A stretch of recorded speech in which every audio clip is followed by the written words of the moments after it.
Bismillahirrahmanirrahim. Assalamu alaikum. I'll try again. Assalamu alaikum. MashaAllah. Welcome to Qibla Travels Hajj seminar. MashaAllah, it seems like everybody's here. It's a full house. And inshallah, we will proceed with the seminar. But before we do this, we will inshallah call upon Uzar Khan to do some qiraat inshallah.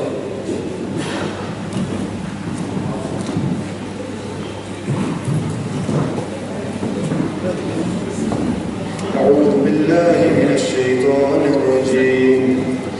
بسم الله الرحمن الرحيم. الرحمن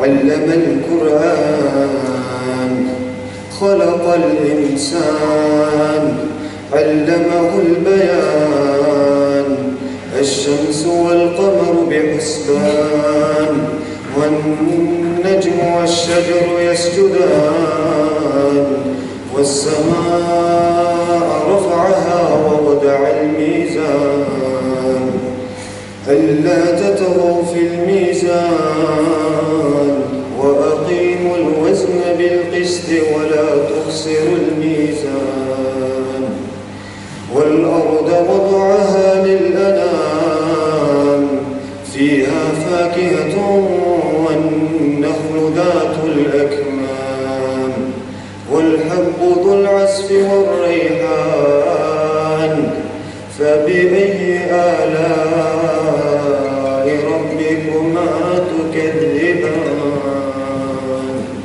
صدق الله العظيم. MashaAllah, Jazakallah khair for that. Now, okay, Bismillah. I would like to introduce myself, inshallah. For those of you who don't know me already, my name is Atif Khan. I will be hosting today, inshallah. And I am the manager at Qibla Travels. Qibla Travels is a family-run business, and we have been around since and established in 2011. And alhamdulillah, now it's 2018, so it's been about 8 years that we have been taking people to Hajj and providing this service. So this blessing that Allah has given us and He has provided for us for the last 8 years. We started off with just 25 people that we took the first year, and now after 8 years we are taking 200 people. So this is we can only thank Allah for this. Alhamdulillah for that, alhamdulillah. So we'd also like to thank the Al-Manasik group as well, and Taybah Hajj and Umrah, who have been with us for the past few years, and without them all of this wouldn't be possible as well. Now I would also like to thank everyone that's here.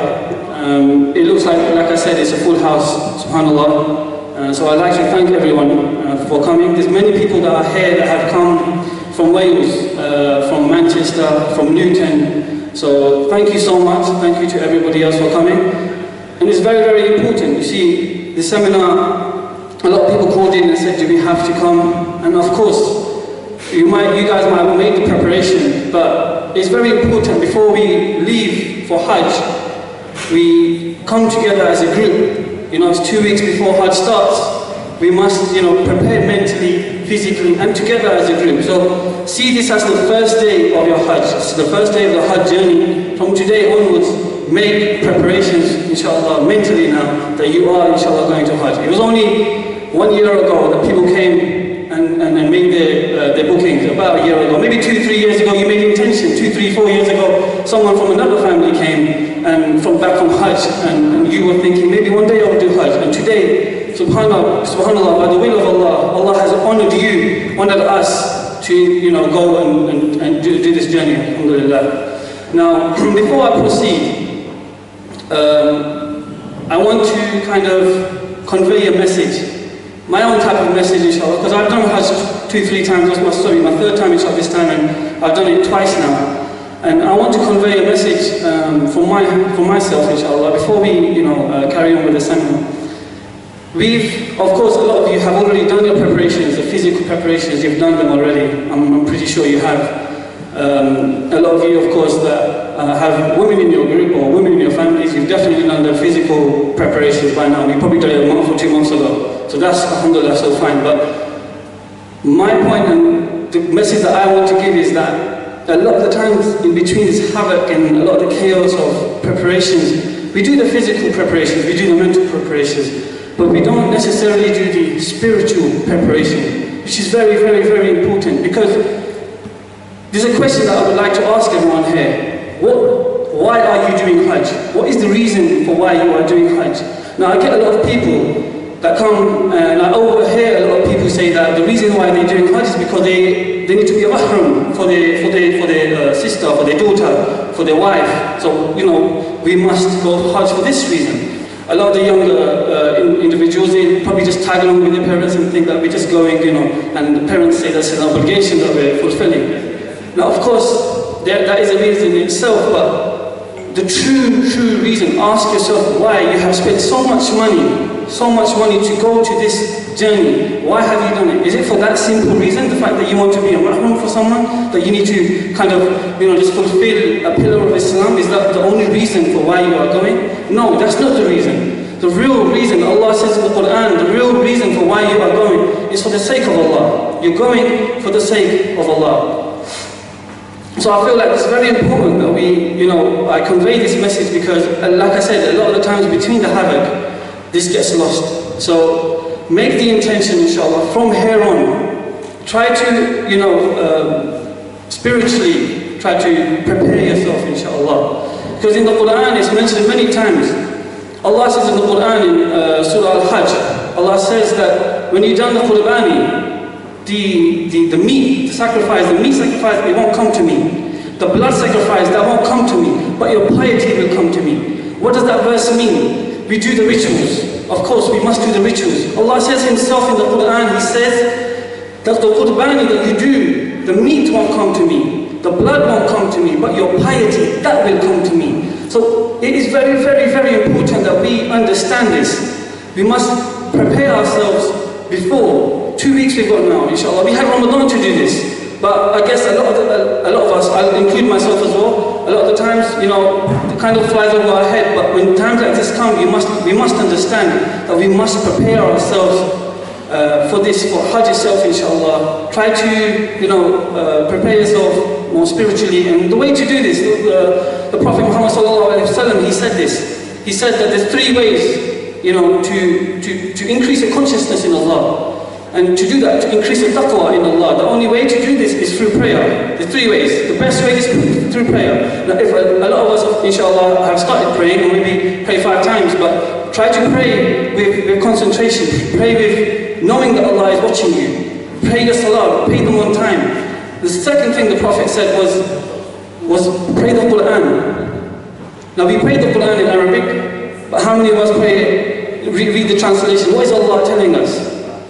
Of course, Arabic is good in itself, but what about the English translation or the Urdu translation? It's very, very important that you pray this, you read the Quran, in order to get closer to Allah, before, inshallah, you know, we embark on this journey. And the third way that the Prophet Muhammad said was, do zikr.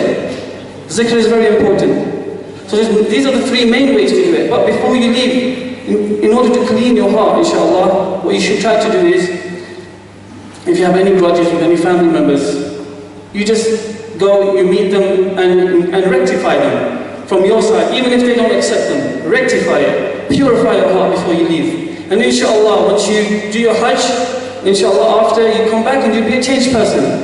You must make that intention that I'm going there to become a changed person. You must do this. Allah says in the Quran, in Surah Al-Baqarah, verse 197, Allah says that we have, do your provisions. Indeed, do your provisions, that's no problem. But the best of provisions is the fear of Allah. If you don't have the fear of Allah, this is in Surah Al-Baqarah, Allah says, and this is in regards to Hajj, Allah says, do the provisions for Hajj. Indeed, we are all doing it. This is why we're here today, right? So do these provisions, and indeed, but the best of provisions is the fear of Allah. Have the fear of Allah. Increase that taqwa. Increase the closeness to Allah. And once we do this, really and truly, then when we go to Hajj, inshallah, then we will see the benefits.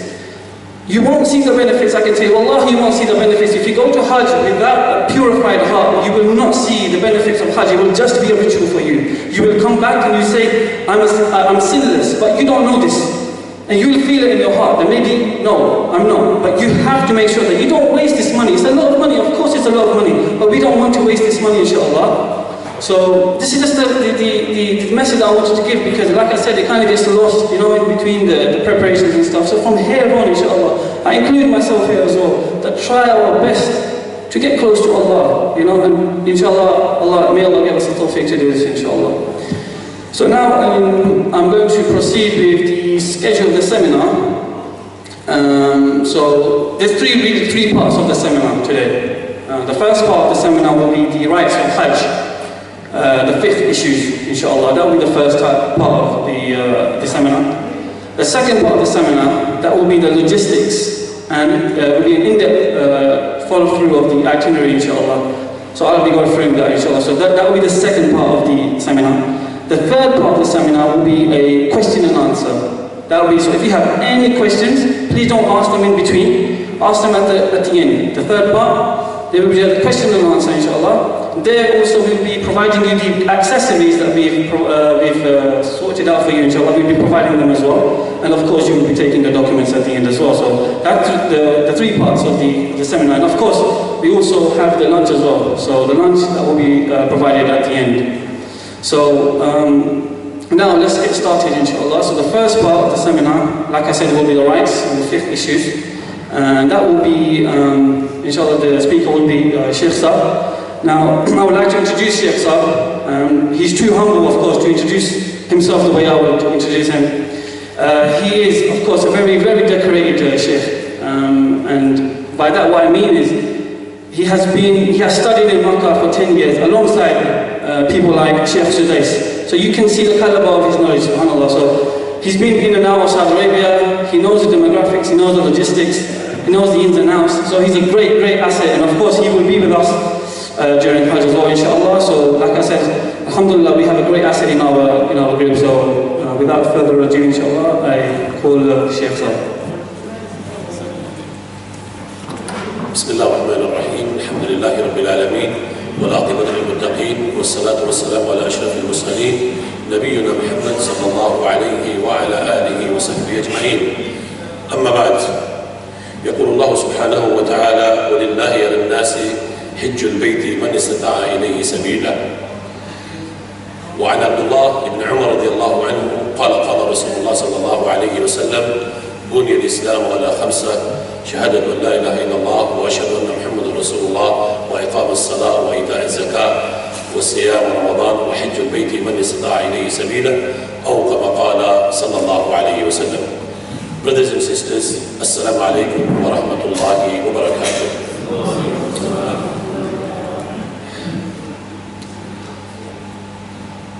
May Allah subhanahu wa ta'ala make your Hajj trip easy and successful, and may Allah subhanahu wa ta'ala reward you what Rasulullah sallallahu alayhi wa sallam said on 2 things, one in this dunya and one hereafter.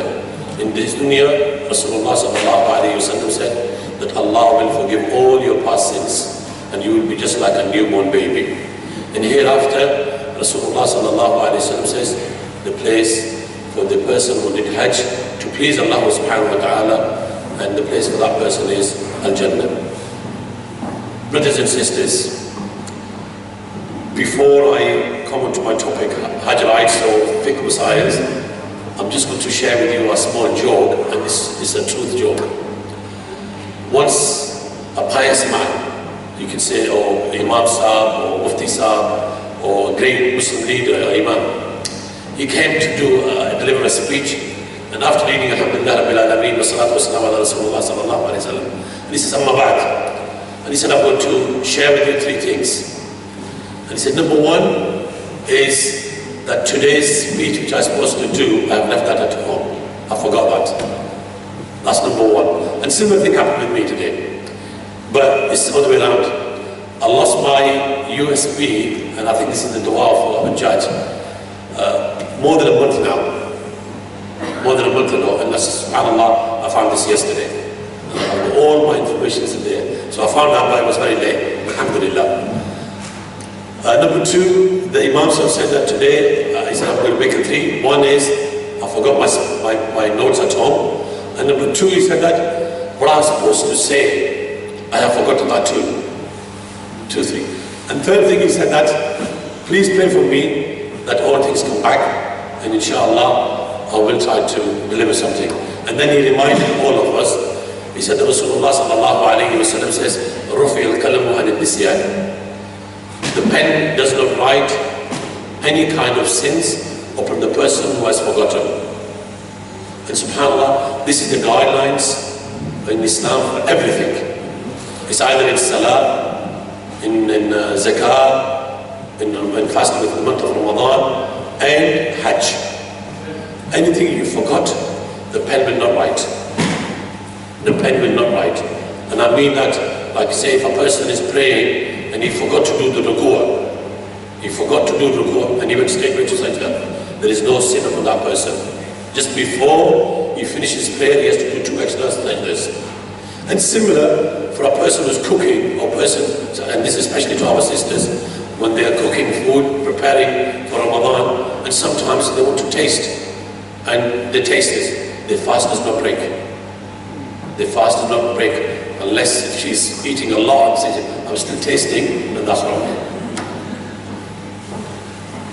And thirdly, my brothers and sisters, we should always remember that our journey for Hajj is to please Allah subhanahu wa ta'ala, as you've heard from Brother Atif. Our journey is to please Allah subhanahu wa ta'ala. This is the main purpose of going to Makkah al-Mukarramah to perform Hajj. That we want Allah to be pleased with us. We don't want anything else. We don't want anything else other than Allah to be razi with us. And that's the whole purpose. Indeed, yes, there's no doubt. We want Allah to forgive our sins. We want Allah to be happy with us. But the main cause is that we want Allah subhanahu wa ta'ala to be pleased with us. And Allah will be pleased with us if we do our Hajj according to the teaching of Rasulullah sallallahu alayhi wa sallam. And I always say this, number 1, brothers and sisters, mark it with your pen and pencils, or mark it in your head. Be patient. Don't lose your temper. Don't lose your temper. Don't lose your temper. Remember that hadith of Rasulullah sallallahu alayhi wa sallam, when a man came to the Messenger of Allah sallallahu alayhi wa sallam, and he raised his voice. He said, oh, the Messenger of Allah sallallahu alayhi wa sallam, advise me. And Rasulullah sallallahu alayhi wa sallam says, La taghdab. It means, don't lose your temper. And he again says, oh, Messenger of Allah sallallahu alayhi wa sallam, advise me. Again, Rasulullah sallallahu alayhi wa sallam said to him, don't lose your temper. And he said again, 3rd time, O Messenger of Allah sallallahu alayhi wa sallam, advise me. Again, Rasulullah sallallahu alayhi wa sallam said to him, La taghdab, don't lose your temper.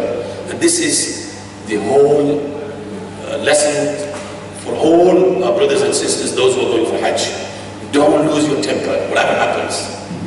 Whatever happens, if somebody pushed you, Jazakallah khair. Pray for that. I know it's very hot. It's very hot, especially when the temperature is 40 plus. And probably you may lose your temper, but don't. If you want to get reward, then don't lose your temper. Probably somebody may push you to go into the bus before you, maybe to enter into the hotel, or to drink water before you, or to do wudu before you, or to go to the toilet before you. But please, please, don't lose your temper. Whatever happens, if you want the full reward. That's number 1 for going Hajj. Brothers and sisters, back to the rites of Hajj.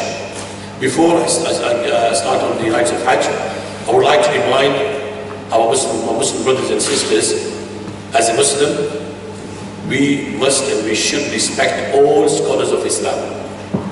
All scholars of Islam. And I mean by Imam Abu Hanifa rahmatullah alayhi, Imam Shafi rahmatullah alayhi, Imam Malik rahmatullah alayhi, and Imam Ahmad bin Hanbal rahmatullah, and many others, those who came during their times and even before their times. We should and we must respect all of them. All of them. Sometimes we come to our own school of thought and we disrespect others. That's wrong. That's wrong. And I always give this beautiful example of Imam Ahmad bin Hanbal rahimahullah and Imam Shafi rahimahullah. Ahmad bin Hanbal rahimahullah, he was a student of Imam Shafi rahimahullah. And the whole fiqh of Imam Shafi, and in Arabic it says qadim, old, that was taken by Imam Ahmad. And the new, that's Imam Shafi. And Imam Ahmad bin Hanbal rahimahullah, he loved his teacher. He loved his teacher. And he used to say to his family every single day, Imam Shafi rahimahullah is a great scholar. He always eat halal. He always prayed during the night. And he always writes books and ahadith of Rasulullah sallallahu alayhi wa sallam. And similar for this. Read the story of Imam Wali rahmatullah alayhi. And especially his parents, his mother and father, how they got married. Read about them and you will find how pious they were. Imam Abu Hanifa rahmatullah, his mother and father. So Imam Ahmad bin Hanbal rahimahullah always used to tell the stories of Imam Shafi in his house. And he used to say that he's great. One day, Imam Ahmad bin Hanbal rahimahullah, he invited his teacher. He came to his house. Brothers, listen carefully. Imam Ahmad bin Hanbal rahimahullah invited his teacher and he came to his house. And at that day, Imam Shafi rahmatullah alayhi, the food which was presented to him, he ate all of it. Nothing was left in the plates. And his family was shocked.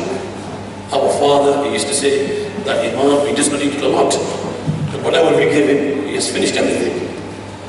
And his daughter, she kept eye on him. And at night, Imam Ahmad bin Hanbal rahimahullah and Imam Shafi rahimahullah, they prayed Salat al-Isha. And after that, whole night,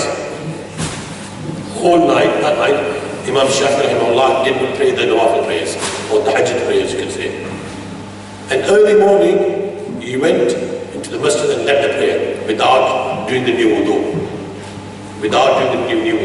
So, Imam Ahmad bin Hanbal rahimahullah, his daughter said, "Oh, Father, you always tell us the greatness of Imam Shafi rahimahullah. But today, we presented him the food and he ate all food. And he always said he eats very little. And also, he did not do the new wudu for Fajr prayer. And he said he always used to pray the Nawafil Fajr prayer at night. Why don't you ask him?" He says, "I'm really ashamed to ask him. But I will try my best." And the question was presented to Imam Shafi rahimahullah. And listen carefully what he said, my brothers and sisters. He said that I normally eat what you said, "Oh Ahmed, I don't eat a lot, very limited. But I knew in Ahmad bin Hanbal's house, the food is 100% halal. The food is 100% halal. So I ate food for 3 days, or 2 days. I ate food for 2 to 3 days, because I know it's halal, and therefore I fill my stomach." And he says, regarding night, yes, I do pray my Fajr prayer at night. Always, I don't miss. But today, I read one hadith of Rasulullah sallallahu alayhi wa sallam. And that hadith did not let me sleep. All night I was awake. And from one hadith of Rasulullah sallallahu alayhi wa sallam, he said that I have taken the benefits from one hadith, more than 73 benefits from one hadith. And that hadith did not let me sleep. So I was awake. I didn't have a hajj to renew my wudu. So these are the greatness of Imam Shafi rahimahullah and Imam Ahmad bin Hanbal rahimahullah, and similarly Imam Malik rahmatullah alayhi and Imam Abu Hanifa rahimahullah. As I said to you, read the story of Imam Abu Hanifa rahmatullah alayhi, his mother and father, how they got married. There's a beautiful saying. I'll just briefly say to you that once the Imam Abu Hanifa rahmatullah alayhi, his father was presented with the nikah for his wife. And the father-in-law said that my daughter cannot hear, my daughter does not speak, my daughter cannot see. And just briefly, as I said to you, and when he saw that subhanAllah, she has beautiful eyes, she can speak and she can hear, and Imam Abu Hanifa rahimahullah, he said to his wife that your father lied to me, that you cannot see, you cannot talk, you cannot hear. And she said, no, my father has spoken the truth. Listen, learn lessons again from their life. And what is that? She said that I have never ever seen with my eyes other than my maharam. And that's my father, my brother, my uncles. I haven't seen. So in that kind, you can say I'm blind. My father's light. And number two, I have never ever heard anything, a person being backbiting or talking against anybody. So I'm totally, you can say, never heard anything. Only I heard is good. And thirdly, by speaking, I only read Allah's book and the saying of Rasulullah sallallahu alayhi wa sallam, and I always try to listen to my father, whatever he says, and try to practice the religion of Islam. I don't talk to anybody else. So my father is right. My father is right. I couldn't see anybody other than my maharam. I haven't spoken to anybody other than my maharam, and also I never used my tongue or lashes against anybody, and I did not hear any backbitings or anything against anybody, and Allah has protected me. So these are the great scholars of Islam, and that's their parents. A great scholar of Islam. Brothers and sisters, Hajj, subhanallah. Hajj is the fifth pillar of Islam.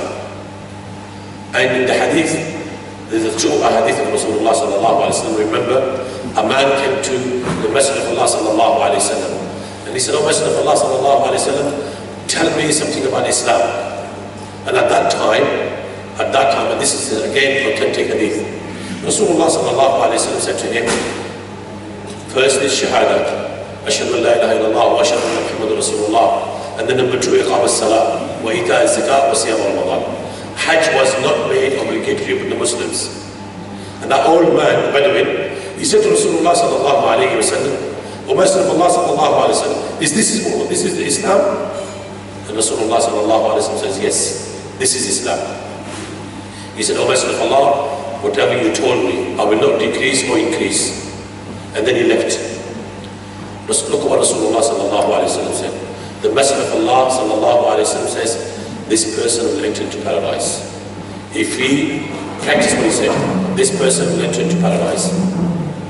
And then the second hadith, or there will be another third one, second hadith of Rasulullah sallallahu alayhi wa sallam, when a man walked into the masjid of Rasul sallallahu alayhi wa sallam in Medina al-Munawwara, and Rasulullah sallallahu alayhi wa sallam says, this person who's just going to be walking into the masjid, he will enter into paradise.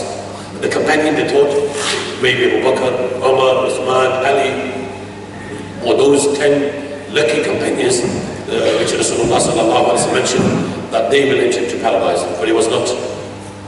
Again, it was a common sahabi, companion of Rasulullah sallallahu alayhi wa sallam. He came in the masjid, and Rasulullah sallallahu alayhi wa sallam says he will enter into paradise. Abdullah bin Amr ibn al-As, radiallahu ta'ala anhu, a great fighter of Islam, a great companion of Rasulullah sallallahu alayhi wa sallam, he was shocked that this person will enter into paradise. So he asked Rasulullah sallallahu alayhi wa sallam, O Messenger of Allah sallallahu alayhi wa sallam, I want to go and live with this person for 3 nights. So Rasulullah sallallahu alayhi wa sallam said, go and ask him. If he permits you, then yes, why not? And he said, okay. He stayed with him for 3 days or 3 nights, just to check what is the best action he's doing it. So I will do it. And he couldn't find anything. Nobody's praying, reading Quran, going to the masjid, coming back, normal day-to-day life. So he couldn't find, and he came back to Rasulullah sallallahu alayhi wa sallam. The Messenger of Allah, you said this person will enter into paradise, but I haven't seen anything which he does other than praying like normal Muslims, and Mondays and Thursdays fasting, reading Quran, doing the dhikr of Allah subhanahu wa ta'ala. So what is the reason? Rasulullah sallallahu alayhi wa sallam says, bring that man. The man came, and the Messenger of Allah sallallahu alayhi wa sallam asked him, and this is one of the mu'jizas of Rasulullah sallallahu alayhi wa sallam, miracle of Rasulullah. Allah told Rasulullah sallallahu alayhi wa sallam. But what was the reason why he said he will enter into paradise? The man came, and Muhammad sallallahu alayhi wa sallam asked him, what is the reason? He said, O Messenger of Allah sallallahu alayhi wa sallam, there's only one thing which I do extra. Only one thing. And that is that before I go to sleep,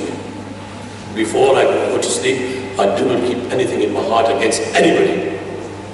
If anybody swore to me, if anybody said anything to me, disturbed me, damaged me, anything, I always forgive them before I go to sleep. And that is the only action which I think I do extra. And Rasulullah sallallahu alaihi wasallam says, because of that action you will enter into paradise. So do not keep anything against your brothers and sisters in your heart. Always forgive them.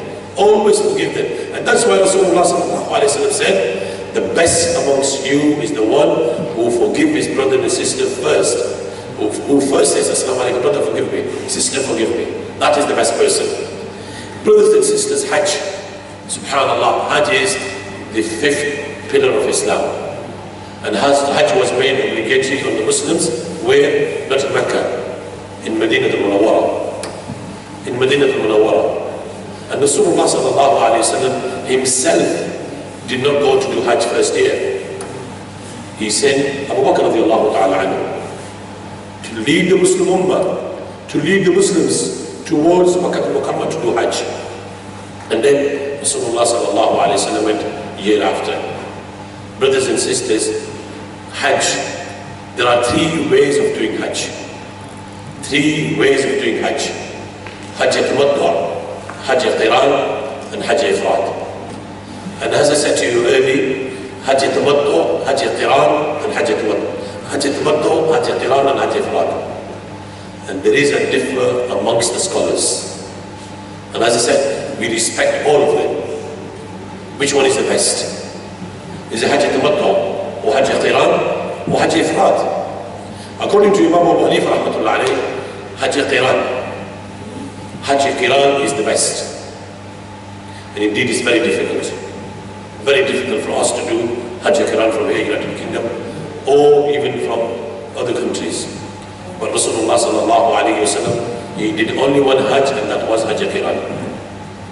And that's why Imam Abu Hanifa rahmatullah alayhi said, that is the best Hajj.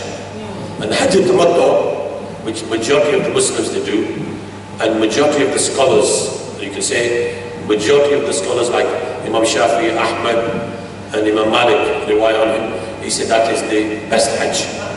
Why? Because Rasulullah sallallahu alayhi wa sallam said, if Allah give me life, if Allah give me more life, then I will come and do Hajj al-Tamattu'. And also because in Hajj al-Tamattu', it's like the easiness. In the Hajj al-Qiran, you're always in Ihram. And the Hajj al-Tamattu', you just do Umrah and take your Ihram off, and then on 8th of the Hijjah or 7th of the Hijjah, you have to put Ihram on again. And the Hajj al-Ifrad, Ahl Makkah, the people of Makkah, they think that is the best. And that's even some scholars of Makkah, they believe that is the best. Because the companions, radiallahu ta'ala anhum, they did that Hajj. And that is the most easiest Hajj. Most easiest Hajj. Because you do not have to do Umrah. There's no Umrah in it. I'm just giving you briefly anyway. But if you want to ask a question later on, like Tamattu' and Qiran and Ifrad, then inshallah we will, bi'idhnillahi ta'ala, we can demonstrate in front of you. But briefly is, in Hajj al-Tamattu', there is Umrah. After performing Umrah, you have to take your Ihram off, and then you have to put it on 8th of the Hijjah or 7th of the Hijjah. Hajj al-Qiran, you have to be always in Ihram. Once you put your Ihram, and you made the niyyah that you will do Hajj al-Qiran, then you're not allowed to take your Ihram off even after performing your Umrah. You have to be always in Ihram, and you're not allowed to trim your hair. You're not allowed. You can change. You can change, but again, not every day. If you need to change it. If you need to change it. And number 3, a Hajj al-Ifrad, and that is, you just wear Ihram, and on 8th of the Hijjah or 9th of the Hijjah, sometimes 8th of the Hijjah, you can go to Mina. And again, according to some fuqaha, they said that even if you did not go to Mina and you went straight to Arafat, there's nothing wrong with that. Your Hajj is again perfect. But according to the Sunnah of Rasulullah sallallahu alayhi wa sallam, Muhammad sallallahu alayhi wa sallam, he went from Mecca to Mina on 8th of the Hijjah. But us, when we are going, it's very difficult. We cannot say that, yes, we will go on 8th of the Hijjah. Probably the Tawaf of Allah, he may give us buses at midnight of 7th, just beginning of 8th, after Isha. So we have to go. There's nothing wrong with that, going before. The companions radiallahu ta'ala anhum, they went before. And some companions, they went even after. It is the sunnah of Rasulullah sallallahu alayhi wa sallam to pray al-dhuhr Asr, Maghrib, Isha and Fajr on 8th and 9th of the Hijjah in Mina. But whoever went late or earlier, there's nothing wrong with that. Nothing wrong with that. And on 9th of the Hijjah, we have to make our way to Arafat. And that is the most important day. Most important day. Rasulullah sallallahu alayhi wa sallam says, Al-Hajju Yawm al-Arafah. Or Al-Hajju al-Arafah. Kama qala sallallahu alayhi wa sallam. The Hajj is the day of Arafah. Whoever did not enter into Arafah, then his Hajj is not acceptable. He has not performed the Hajj. And therefore, lots of our Muslim brothers and sisters, those who get sick in Saudi Arabia, and they are admitted in the hospital, the Saudi government, if it's not in danger, not in critical care, they take the Hujjaj on the plane and they try to fulfill the conditions. They just take them and bring them back into Mina or back to Makkah al-Mukarramah so they can perform their Hajj. I mean, their Hajj is done. Whoever has not been to Arafah, then their Hajj is not completed. And subhanAllah, you will see Rasulullah sallallahu alayhi wa sallam, Muhammad sallallahu alayhi wa sallam, did not enter into Arafah until after Dhuhr. Until after Dhuhr. Rasulullah sallallahu alayhi wa sallam prayed Dhuhr and Asr prayer. Jama Taqdeem. At Dhuhr time, Dhuhr and Asr. And then after that, he sallallahu alayhi wa sallam went to Midani Arafat. And even now, if you see Masjid al-Nimra in Arafat, the front part of the masjid is out of Arafat. Out of Arafat. And even nowadays, the Imam, when he's giving the khutbah, he is giving the khutbah from out of Arafat. Out of Arafat. There's nothing wrong with that. Because Rasulullah sallallahu alayhi wa sallam, when he left Mina and he made all his way to Arafat, near Wadi Arafat, Wadi Arafat, he rested for a while. And then he went and led the Dhuhr prayer and Asr prayer. And then he gave a sermon to the Muslims. And then he went all the way to mountain of Arafat, Qibla Rahmah. In Arafat, brothers and sisters, do not try yourself to go to the mountain of Arafat. It's very difficult, you may lose. And you could take hours. I know it's very easy nowadays with the mobile phones, but still, sometimes maybe not working, and all tents are similar. All tents are similar, and it will be very difficult for you to come back, and probably take you hours and hours going to Masjid al-Nimra, and similar to going to Masjid Jabal Rahmah. You do not have to go. Wherever you are, that is Arafat. And that's what Rasulullah sallallahu alayhi wa sallam said to the companions. If your tents are close to the Masjid al-Nimra, then yes, you can try your best. Again, Masjid gets full, you can say, straight after Fajr, an hour or so. Straight after an hour or so. Only those brothers or sisters who are doing the Hajj on their foot, they may get a place in the Masjid, otherwise Masjid gets full before about 9ish or 8:30. Masjid gets full. But the teaching of Rasulullah sallallahu alayhi wa sallam is stay in Arafat, wherever you get place. So our tents are slightly far, all European tents. So we would stay in our tents and do the dhikr of Allah subhanahu wa ta'ala. Remember Allah subhanahu wa ta'ala. And Rasulullah sallallahu alayhi wa sallam says, أفضل الذكر لا إله إلا الله. La ilaha illallah, la ilaha illallah. You know, and then make the dua, oh Allah forgive me, oh Allah forgive me, forgive my mother, forgive my father, my sister, whoever said to you. And present yourself to Allah subhanahu wa ta'ala. That is the day. That is the day you need to present yourself in front of Allah subhanahu wa ta'ala. Cry in front of Allah subhanahu wa ta'ala. Oh Allah, I did this, oh Allah, I did this. Oh Allah, you know what I did. Forgive me. And that's why Rasulullah sallallahu alayhi wa sallam said, the Messenger of Allah sallallahu alayhi wa sallam says, Allah forgive his slaves. Allah will free slaves from hellfire more than any of the days, Yawm Arafah. Yawm Arafah. So cry in front of Allah subhanahu wa ta'ala. Cry in front of Allah subhanahu wa ta'ala. Oh Allah forgive us. Oh Allah forgive us. Oh Allah forgive me. And guide me towards the right path. So cry in front of Allah subhanahu wa ta'ala in Arafah. Please, don't waste your time in Arafat. Don't waste your time. And also in Muzdalifah and Mina, talking and chatting or going into the mobile for hours and hours. Yes, if you've got mobile, you want to read Quran from there, alhamdulillah. But don't waste your time on WhatsApp and this and that. No, please, please, please read Quran.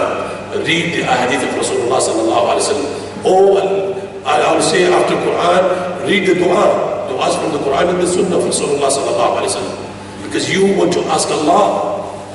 You presenting yourself in front of Allah subhanahu wa ta'ala, you want to come back with no sins upon you. And if you're fighting, if you're talking for hours, wasting your time, then you will not achieve your goal. So therefore, please do not waste your time in the Haramain and also in Arafat, Mina, Muzdalifah, and Makkah al-Muqaddisah. So on 10th of Dhul Hijjah, that is the day of 9th of Dhul Hijjah, that is the day of Arafat. So you will be there praying the Dhuhr and Asr together. Again, according to Imam Abu Hanifah rahmatullah alayh, the Ahnaf, they pray Dhuhr on his time and Asr on his time. I believe to join the two together. And those brothers who want to pray Dhuhr on his time, Asr on his time, that's entirely their choice. And you have no right to say that their Hajj is not acceptable. No, that's not right. If they want to choose that way, alhamdulillah, let them pray. See, there's a beautiful saying, a person who's praying, a person who's practicing, then encouraging, or encourage her, mashallah, mashallah, my sister's praying, my sister's reading the Quran, mashallah, my brother's praying, mashallah, my son is reading the Quran. What about the other son? The one who's not even praying at all, the one who's not coming towards the masjid, one daughter who's not reading, who's not opening the book of Allah subhanahu wa ta'ala. You should be putting your pressure, you should be talking to them, rather than wasting your time, having a debate. No, that is not the time of debate, and that is not the time of saying, no, this is afdal and that is afdal. Indeed, as I said, majority of the scholars, they believe to join the two prayers together, Dhuhr and Asr. But according to Imam Abu Hanifah rahmatullah alayh, pray Dhuhr on his time and Asr on his time. You've got the choice. And then all that day, you need to make du'as. Make du'as and pray towards Allah subhanahu wa ta'ala. At Maghrib time, we have to leave Muzdalifah, we have to leave Arafat, and then come to Muzdalifah. Again, my brothers and sisters, please do not rush.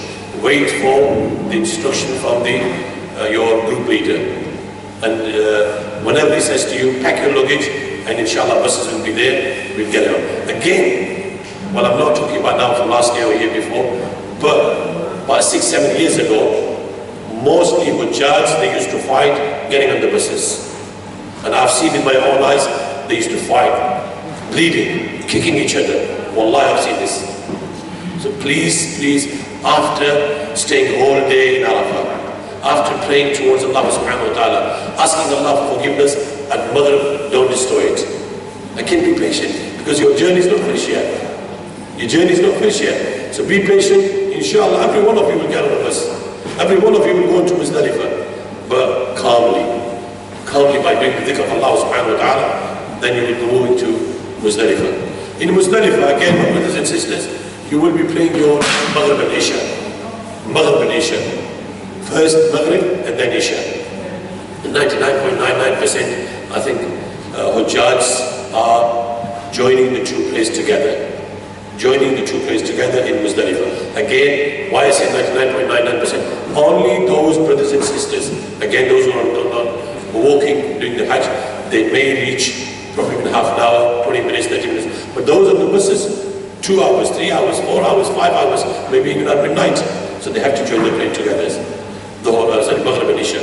So again, be calm and pray your Maghrib and Isha and do the dhikr of Allah subhanahu wa ta'ala. Do the dhikr of Allah subhanahu wa ta'ala. As Allah mentioned in Surah Al-Baqarah, that once you are in Mashaa'ir, then do the dhikr of Allah subhanahu wa ta'ala. Remember Allah subhanahu wa ta'ala. Ask Allah subhanahu wa ta'ala for forgiveness.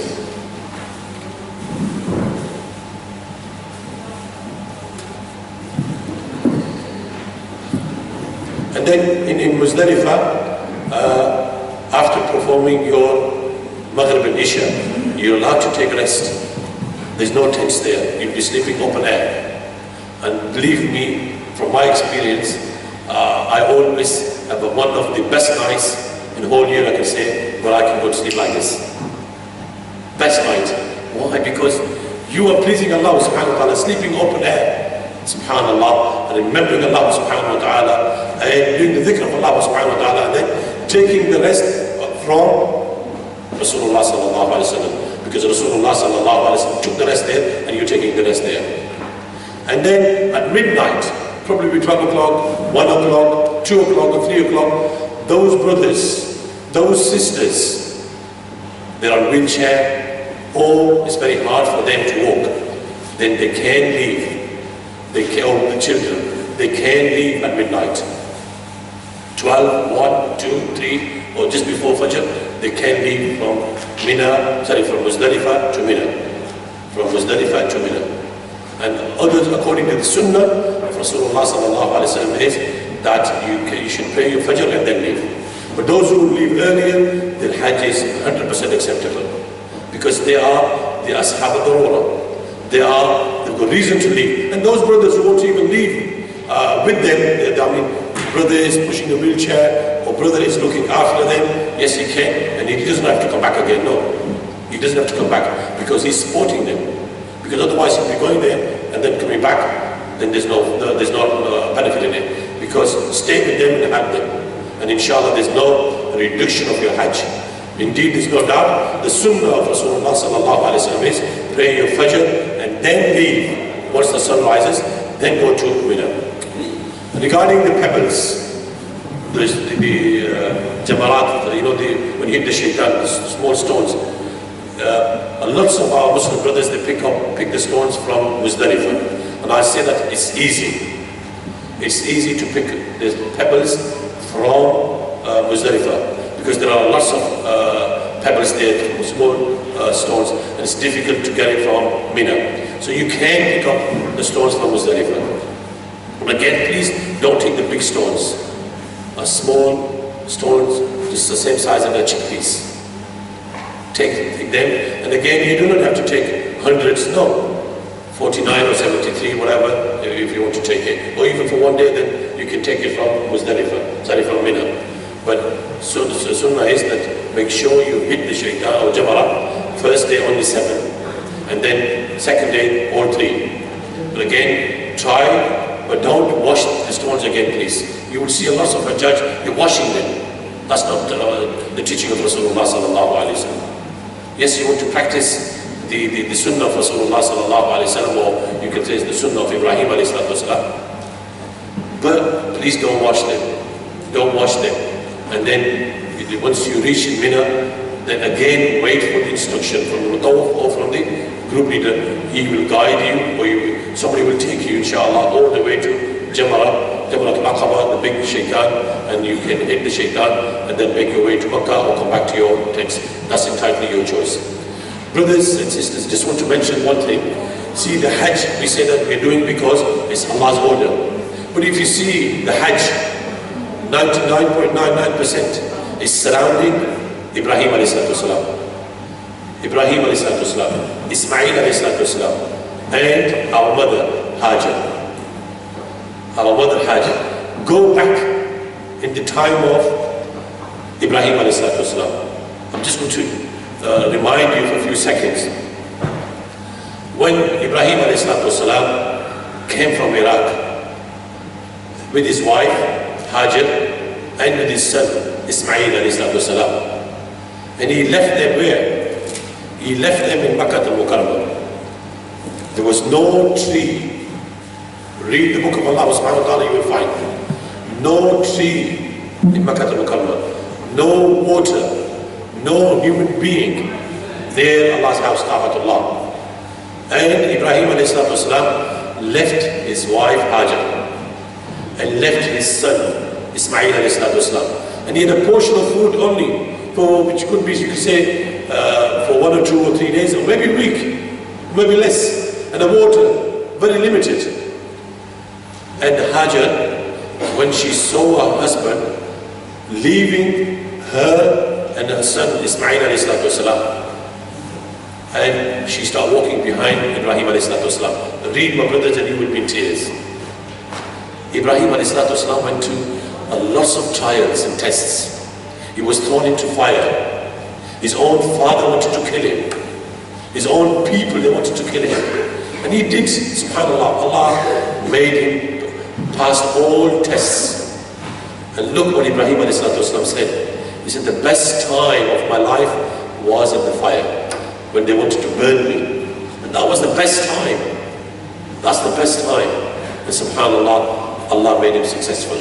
And Allah made that fire to protect Ibrahim ﷺ, not to burn him. Because normally the fire burns, but that day, fire did not burn Ibrahim ﷺ. So Ibrahim ﷺ left his wife and his son.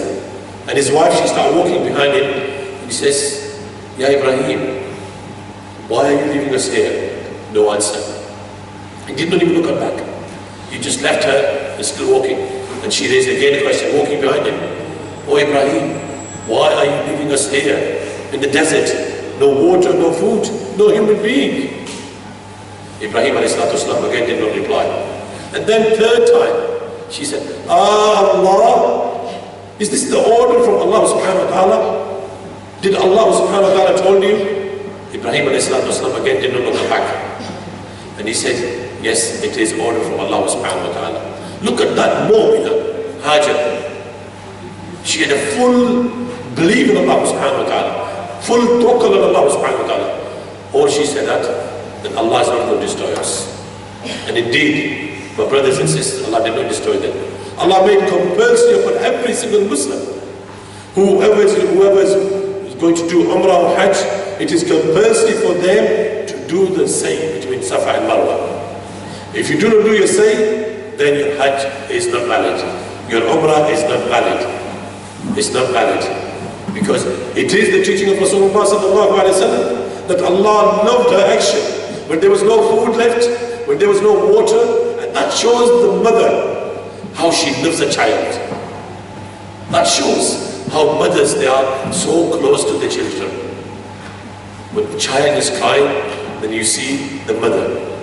Brothers, those brothers are lucky brothers if their mothers are living.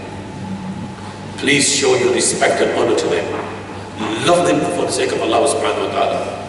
And learn from Rasulullah sallallahu alayhi wa sallam how Rasulullah sallallahu alayhi wa sallam used to miss his mother, and he used to cry. He used to cry. And Rasulullah sallallahu alayhi wa sallam and Muhammad sallallahu alayhi wa sallam, not on one occasion, many occasions.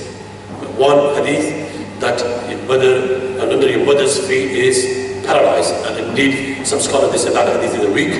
But to support that hadith, when another companion asked Rasulullah sallallahu alayhi wa sallam, O Messenger of Allah, which is the most beloved action to Allah? And Rasulullah sallallahu alayhi wa sallam says, As-salatu ala waqtiha, praying on his time. What else? This is birrul walidain. Birrul walidain, looking after your mother and father. Birrul walidain. Read the book of Allah subhanahu wa ta'ala, and you will find almost whenever Allah subhanahu wa ta'ala has given us order to pray, there is an order that you must be nice and kind to your mother and father. Nice to mother and father, both of them. Rasulullah sallallahu alayhi wa sallam says, your father is the gate to enter to paradise. Your father is the gate. And mother, subhanallah, I always give this example, how Allah subhanahu wa ta'ala loves the human being. Allah loves everyone, Muslims, non-Muslims. Allah loves all his creations. Allah loves all his creations, especially, subhanallah, those who remember Allah gets happy. Those who remember Allah subhanahu wa ta'ala, Allah do their dhikr in front of angels. But those who do not remember, Allah gives them risk. Allah has given them wealth. Allah is putting them into test. So brothers and sisters, those brothers, those sisters, if your parents are living, please, before you go to Hajj, I have seen a lot of our brothers and sisters, they go to Hajj and they're not talking to your mother and father. What kind of Hajj is that? What kind of Hajj is that? Where Rasulullah sallallahu alayhi wa sallam says, if your mother and father are not happy with you, Allah is not happy with you. So before you go to Hajj, hold their feet. Mother, forgive me. Father, forgive me. And Allah has made their heart very soft, especially mother. Their heart is very soft. Once they see the child crying, she would be just like a candle, you can say, and similar, when Ismail alayhi salam's mother, when she saw a small child crying. There's no water, no food, and she wanted to feed him. Give him a milk, but there's nothing to give him. What did she do? She went on top of the mountain of Safa. In the Safa wal Marwa. She went on top of the mountain of Safa, looking for water. Looking for water. She went all the way then to Marwa. And in between used to be a wadi. Now, subhanAllah, it's very easy for us. Air conditioned, fully air conditioned, tiles and everything. Very easy. But Hajar radiallahu ta'ala anha wa alayhi salatu wasalam, she had to run from Marwa, Safa to Marwa. And then she had to, from the wadi she was running. So she could keep her eye on the child. And she went all the way to Marwa. And then again, from there she couldn't see anything. She did that 7 times. Allah loved her action.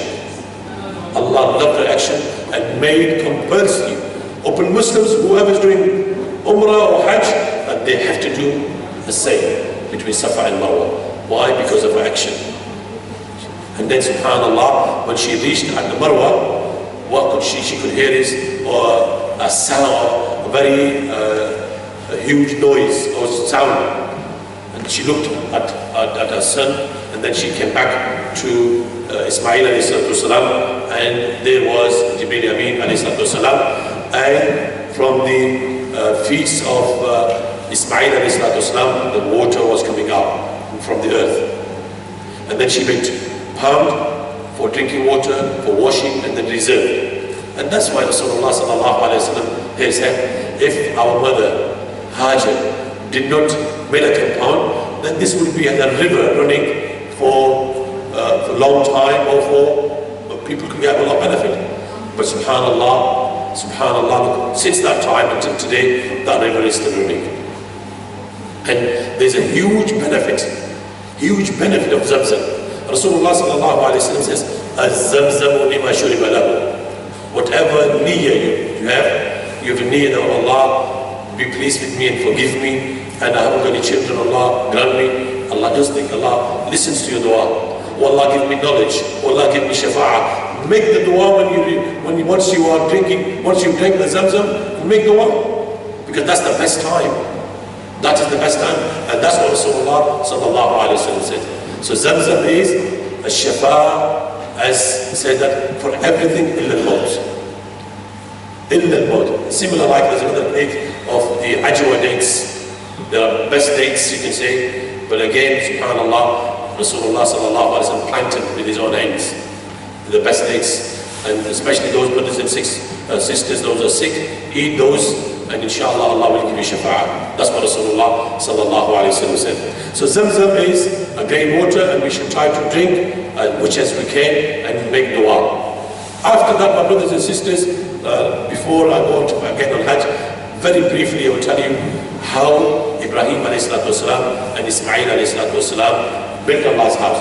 Ismail ﷺ was a laborer, because Ibrahim ﷺ came back again and he met his son, and then because of Allah's order, and he said that, oh my son, will you listen to me? Will you obey me? He said, why not? And he said, Allah has given us order to build Allah's house. And indeed, read the history of Baytullah, it was made by the angels. Made by the angels. And then it was Adam ﷺ. And then it was Nuh ﷺ's time, and there was a flood all over, it was destroyed. Then Ibrahim ﷺ restructured again, built Allah's house. And Ibrahim ﷺ was a carpenter, or you could say bricklayer, and Ismail ﷺ a laborer. When they were building Allah's house, وَإِذْ يَرْفَعُ إِبْرَاهِيمُ الْقَوَاعِدَ مِنَ الْبَيْتِ وَإِسْمَاعِيلُ. When they were building Allah's house at the same time. They were praying towards Allah subhanahu wa ta'ala. They were praying to Allah subhanahu wa ta'ala, oh Allah, accept this from us. Accept this from us. And brothers, I have to share with you these verses. وَإِذْ يَرْفَعُ إِبْرَاهِيمُ مِنَ الْقَوَاعِدِ from Surah Al-Baqarah. The Shaykh bin Baz rahmatullah alayhi, the Grand Mufti of Saudi Arabia, when he was reading these verses, and he was in tears. He was crying, not just tears, but he was crying loudly. So the brothers, the ulamas who were surrounding him, he said, Shaykh, why are you crying? He says that, look, the Ulul Azm, one of the great Prophet of Allah subhanahu wa ta'ala, and his son, a great Prophet also, great Prophet. Rasulullah sallallahu alayhi wa sallam is from Ismail alayhi salatu wasalam, his awlad. And subhanallah, they're building Allah's house. And then they're crying in front of Allah subhanahu wa ta'ala. Oh Allah, accept this, our action. Oh Allah, accept this action. And Shaykh Umar rahmatullahi was crying. Why not? Why not, my brothers? Whenever you're doing good thing, whenever you're presenting something good, cry in front of Allah subhanahu wa ta'ala. Whenever you're doing something good action, then make sure you do another good action. Because that shows that your first action has been accepted by Allah subhanahu wa ta'ala. That is the teaching of Rasulullah sallallahu alayhi wa sallam. And similar, my brothers and sisters, I supposed to start from Tawaf, but I wanted to say, lots of our Muslim brothers and sisters, when they start their Tawaf, they do not know where to start. The Tawaf should be started from Hajj al-Aswad. Hajj al-Aswad, not from Rukn al-Yamani. Please make sure when you start the Tawaf, you start from Hajj al-Aswad. Yes, you cannot say that you have to walk all the way to the Hajj al-Aswad, and don't make sure that you have to touch the Hajj al-Aswad, then you will start. No, it's very difficult. And lots of our Muslim brothers and sisters, they try to go and kiss the stone, and when they do go there, they're fighting. They're fighting. And from my own experience, I can say to you, lots of thieves are there, right next to Hajj al-Aswad. They're trying to cut the pockets and trying to steal whatever they do. That's from my experience.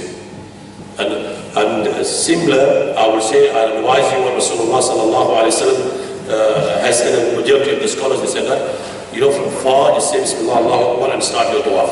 Allah make it easy for us. Allah accept from us. That's the best thing you can do. But if you try to go there, and especially our sisters, you will hear the noise. Crying, shouting, please save me, please save me. Because it's a huge crowd, and everybody's pushing. People get killed, injured. So you know what, please don't do that. If somehow you get a chance, then why not?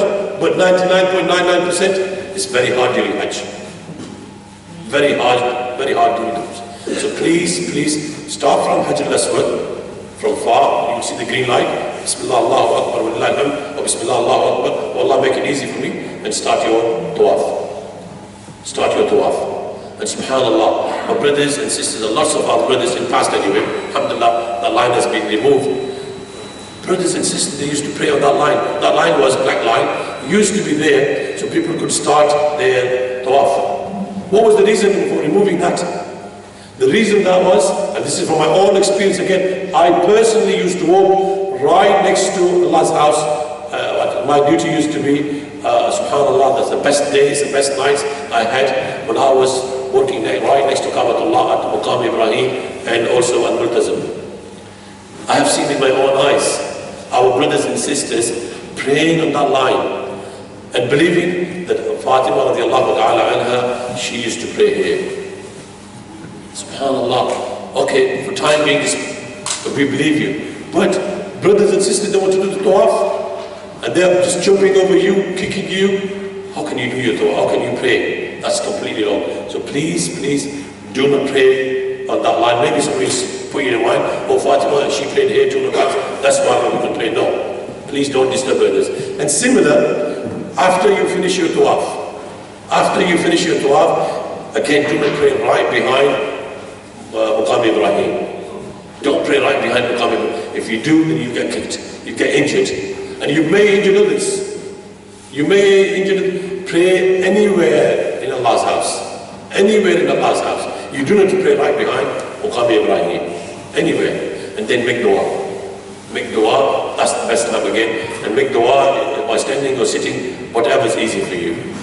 And after that, then you'll be going to the making your Safa and Marwa, inshallah.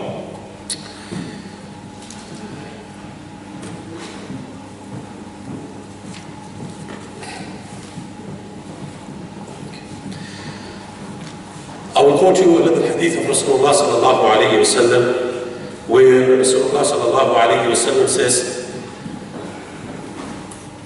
Man hajja falam yarfus walam yafsuk raja'a ka yawmin waladatuhu ummuh. This is what I've been saying, that whoever wants to be all his sins to be wiped, and there are conditions for it. And conditions are, don't fight, don't do backbiting, don't disturb others, don't disturb others, and then inshallah you will be coming back as a newborn baby. That's what Rasulullah sallallahu alayhi wa sallam said. And also, my brothers and sisters, sometimes when our sisters, sometimes I'll say again from my own experience, when they go to do the tawaf of Allah's house, see, our sisters' clothing, brothers, they wear 2 white sheets, but our mothers, daughters, sisters, their clothing is ihram. Once they make the niyyah, that is their normal clothes are ihram for them. That's their clothing are ihram.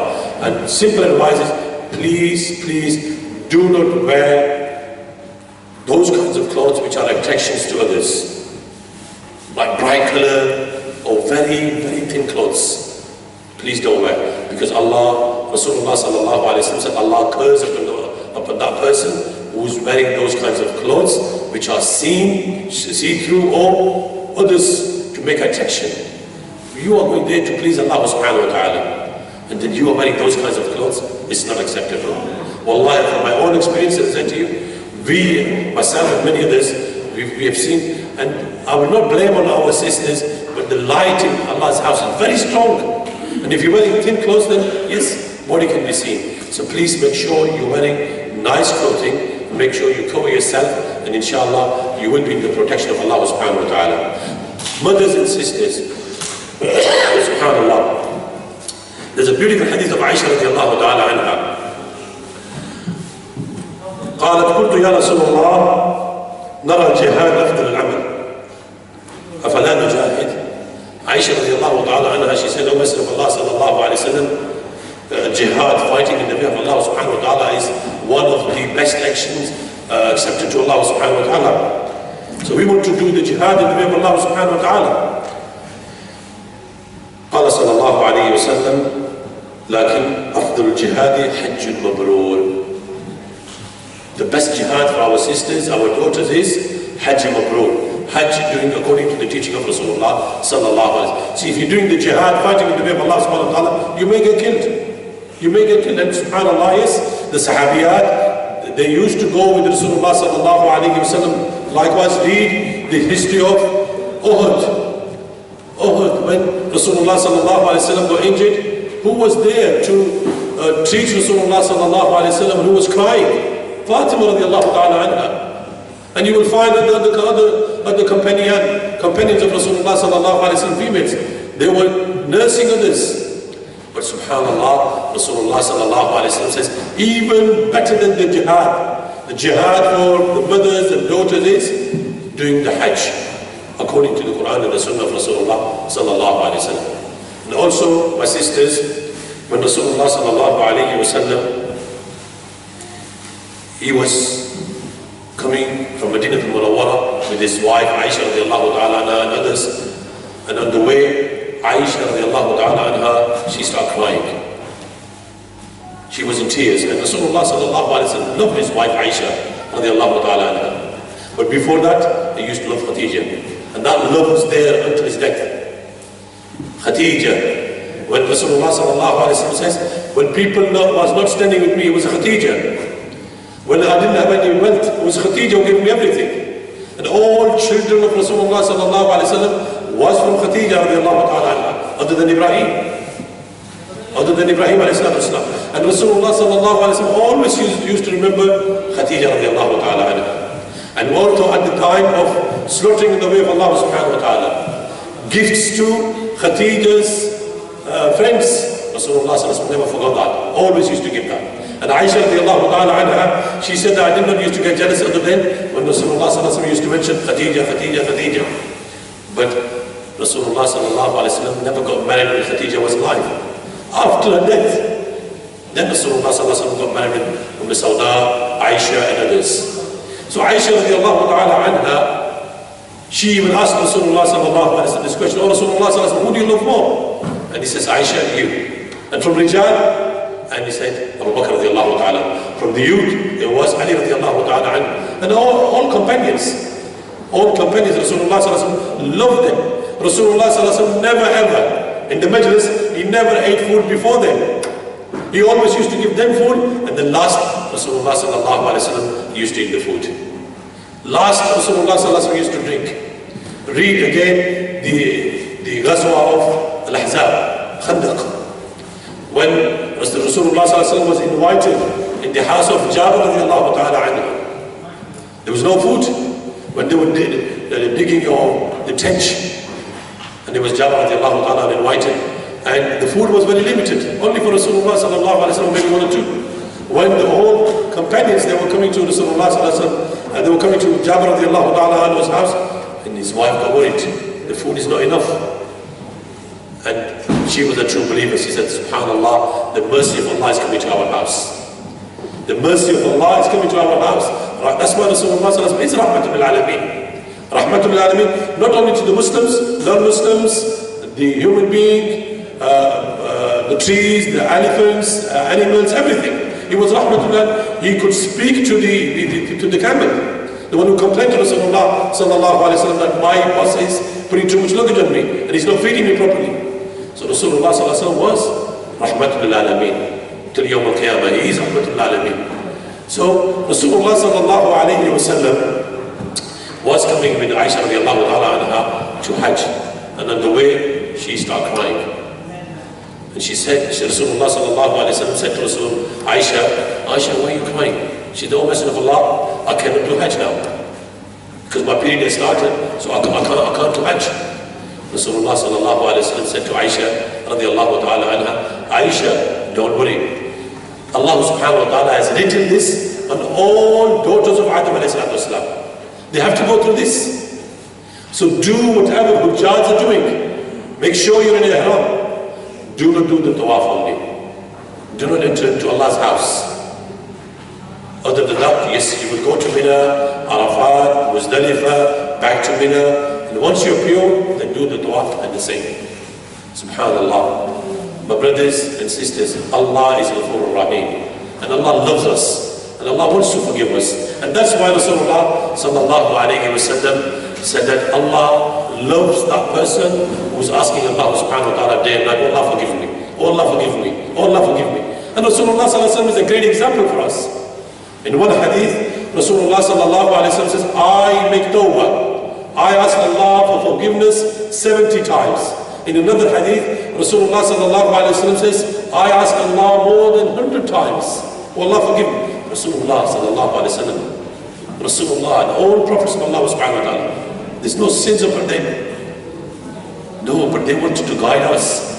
That always ask Allah subhanahu wa ta'ala for forgiveness.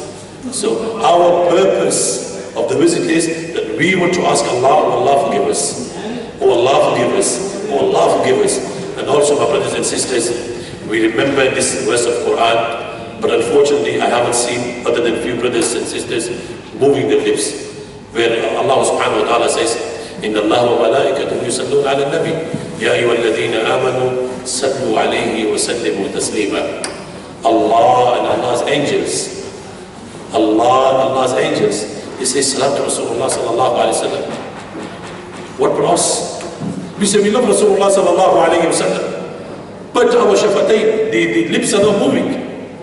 And Rasulullah sallallahu alayhi wa sallam says, the most stingy person, the bakhil insan, is the one who hears my name and he does not say sallallahu alayhi wa sallam. So whenever you hear the name of Muhammad, please move your lips. Sallallahu alayhi wa sallam. You can't say yes in your heart, but move your lips. Sallallahu alayhi wa sallam. You don't have to raise your voice, but say sallallahu alayhi wa sallam. And read Allahumma salli ala Muhammad wa ala ali Muhammad kama sallaita ala Ibrahim wa ala ali Ibrahim innaka Hamidun Majid. Allahumma barik ala Muhammad wa ala ali Muhammad kama barakta ala Ibrahim wa ala ali Ibrahim innaka Hamidun Majid. And remember the hadith of Abdullah ibn Umar radiallahu ta'ala anhu, when a man came to Rasulullah sallallahu alayhi wa sallam, when he heard the importance of Durood Sharif, and he said, oh Messenger of Allah sallallahu alayhi wa sallam, if I make the dua, and in my dua at the beginning, I thank Allah subhanahu wa ta'ala, or another one, in my first part of dua, I just read Durood Sharif, is that enough for me? And Rasulullah sallallahu alayhi wa sallam says, increase more. He He says, half of my dua is just praising upon you, O Messenger of Allah sallallahu alayhi wa sallam. Is that enough? Again, Rasulullah sallallahu alayhi wa sallam says, increase. Indeed, in all your dua, after praying towards Allah subhanahu wa ta'ala, you're the great. Allah, you're the one who accepts our dua. Allah, you're the one who forgives us. And then if you're just reading the dua, just saying, Allahumma salli ala Muhammad, Allahumma salli ala Muhammad, Rasulullah sallallahu alayhi wa sallam says, whatever you're going to ask, whatever is in your heart, Allah will accept that. Allah will accept that. So there's a great fadail of saying, sallallahu alayhi wa sallam. Rasulullah sallallahu alayhi wa sallam said, if you say just once, sallallahu alayhi wa sallam, just once, then there's a 10 good deeds written for you. 10 good deeds. And if you said sallallahu alayhi wa sallam, or Durood Sharif ka or full, then Rasulullah sallallahu alayhi wa sallam said, the 10 bad deeds will be wiped off from here. And thirdly, the Messenger of Allah sallallahu alayhi wa sallam says that there will be 10 stages will be risen for you in paradise. Subhanallah, by just moving our lips for a few seconds. By just moving our lips for a few seconds when we hear the name of Rasulullah sallallahu alayhi wa sallam. So brothers and sisters, whenever you hear the name of Prophet Muhammad sallallahu alayhi wa sallam, make sure you say sallallahu alayhi wa sallam if you want, and if you really love Rasulullah sallallahu alayhi wa sallam. May Allah subhanahu wa ta'ala take you salimeen, ghanimeen towards Makkah al-Mukarramah, and then to Mina, Muzdalifah, Arafat, Muzdalifah, back to Mina and Makkah, and then to inshallah in Medina Rasul sallallahu alayhi wa sallam to perform the salah in Rasulullah sallallahu alayhi wa sallam's masjid. It's a great reward. Rasulullah sallallahu alayhi wa sallam said, do not make intention other than 3 masajids. Intention means by ibadah, like worshipping. That make, if anybody wants to go to pray any masjid, yes, you can go and pray. But if you make that, if I go to that masjid, it's a big masjid and I'll get more reward, no. Indeed, yes, you could say, if you read the books of fiqh, yeah, because it's a big jama'ah. It's a big jama'ah. Rasulullah sallallahu alayhi wa sallam, if there's lots of people, you get more reward. Indeed, there's no doubt on that. But if you're traveling and leaving your own mosque and going down there, then no. So Rasulullah sallallahu alayhi wa sallam says, make traveling with the niyyah, with the intention of ibadah, and that is towards Makkah al-Mukarramah, Baytullah, Allah's house. Make intention and you will get great reward. And by praying, subhanallah, just one salah, again we've seen a lot of our brothers and sisters, they don't pray in Allah's house. Why not? Pray in Allah's house. You will get equal to 100,000 salah by performing in Makkah al-Mukarramah anywhere. In Makkah al-Mukarramah, in Hudud al-Haram. And Hudud al-Haram is in miles. But performing salah in Allah's house, you will get more than 100,000. Where's the evidence for that? Evidence for that is, Rasulullah sallallahu alayhi wa sallam says, Salatul Jama'ah afdal min Salat al-Fajr bi 27 daraja. Praying individually, you get reward. But praying with Jama'ah, praying with the Muslims, in any namaz, any masjid, you get in one hadith 25 times. And second hadith, 27 times more than praying individual. And subhanallah, multiply that with 100,000, with 100,000. If you're praying in Khana Kaaba, if you're praying in Masjid al-Haram, you'll get more reward. And subhanallah, on top of that, if you could see Allah's house, then you will have a peace and harmony in your heart. And make dua also. So please, when you're in Makkah, make sure you try your best to pray with Jama'ah. Sometimes yes, you're late, but then the sufuf are out and join with them and pray. But please do not pray in your rooms, unless if you've got a genuine reason, you cannot walk or you're not feeling well, but that's a different issue. But other than that, make sure you pray your salawat in Masjid al-Haram. Number 2, make sure, and that is also Rasulullah sallallahu alayhi wa sallam saying that there's 3 maqamat or 3 masajids. Second one is Masjid Rasul sallallahu alayhi wa sallam. Subhanallah, you will find lots of things. In Prophet sallallahu alayhi wa sallam's masjid, you will not find in Mecca. You will not find in Mecca. In Masjid Rasul sallallahu alayhi wa sallam, there is a place which is called Al-Qawdatu min Riyad al-Jannah. Rasulullah sallallahu alayhi wa sallam says, Ma bayna bayti wa minbari, Rawdatu min Riyad al-Jannah. The land or the piece of land which is between my house and my member. The Messenger of Allah sallallahu alayhi wa sallam says, that is one of the gardens of paradise. You will not find that in Mecca, only in Medina. Subhanallah. If you got a chance, again, try your best to play their 2 rakats, 4 rakats, but other than pushing anybody, try to go for Dhuhr, Asr, Maghrib, Isha, whenever you get a chance, play their 2 rakats. Also, subhanallah, in Masjid Rasul sallallahu alayhi wa sallam, you will find Ashab Sufa, and that is in between Bab Jibreel and Bab Nisa. The 2 gates, Bab Jibreel and Bab Nisa. That is a risen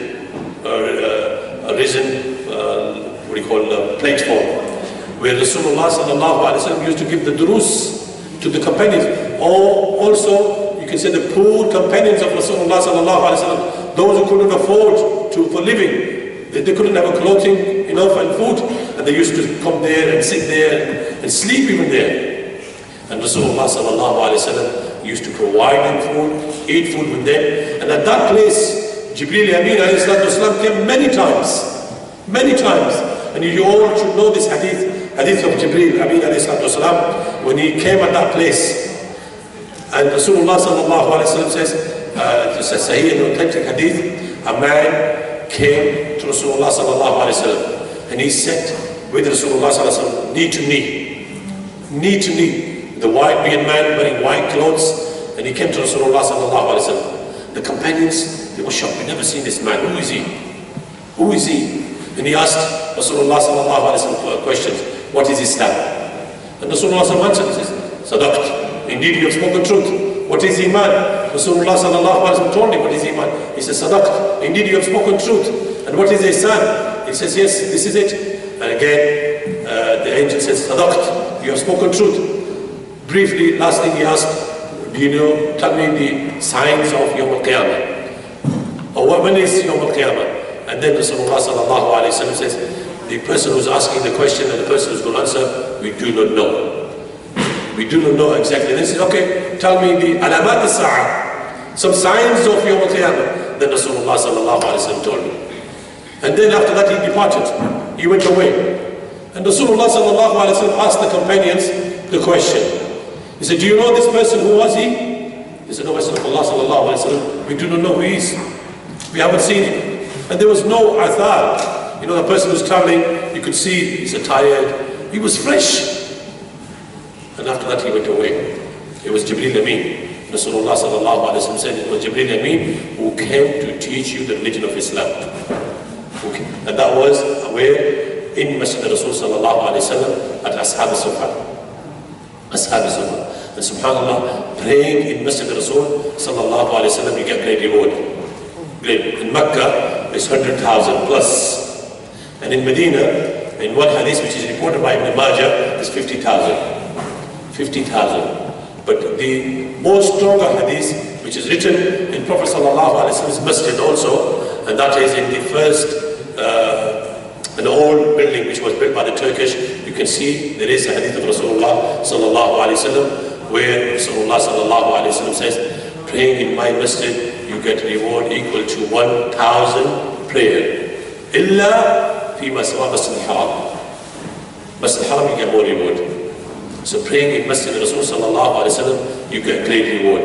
And the third masjid is Masjid al-Aqsa.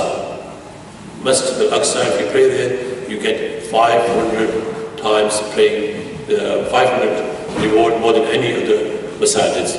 So brothers and sisters, make sure when you are going to Makkah al-Mukarramah, hold and bear in mind being a patient. Being a patient. All that. And read Surah Al-Asr. وَالْعَصْرِ إِنَّ الْإِنسَانَ لَفِي خُسْرٍ إِلَّا الَّذِينَ آمَنُوا وَعَمِلُوا الصَّالِحَاتِ وَتَوَاسَوْا بِالْحَقِّ وَتَوَاسَوْا بِالصَّبْرِ. Imam Shafi rahimahullah, he said that if Allah subhanahu wa ta'ala did not reveal the whole book of Allah subhanahu wa ta'ala, and only this surah, Surah Al-Asr, one of the smallest surah in the Quran. There are 3 surahs in the Quran, they are very, very short, and they're great surahs. Surah Al-Asr, Surah Al-Kawthar, and Surah Al-Ikhlas. Surah Al-Ikhlas is the Tawheed of Allah subhanahu wa ta'ala. And subhanallah, this surah is, Surah Al-Asr is a great surah which tells us again, being patient. Be patient if you want to be successful in this dunya.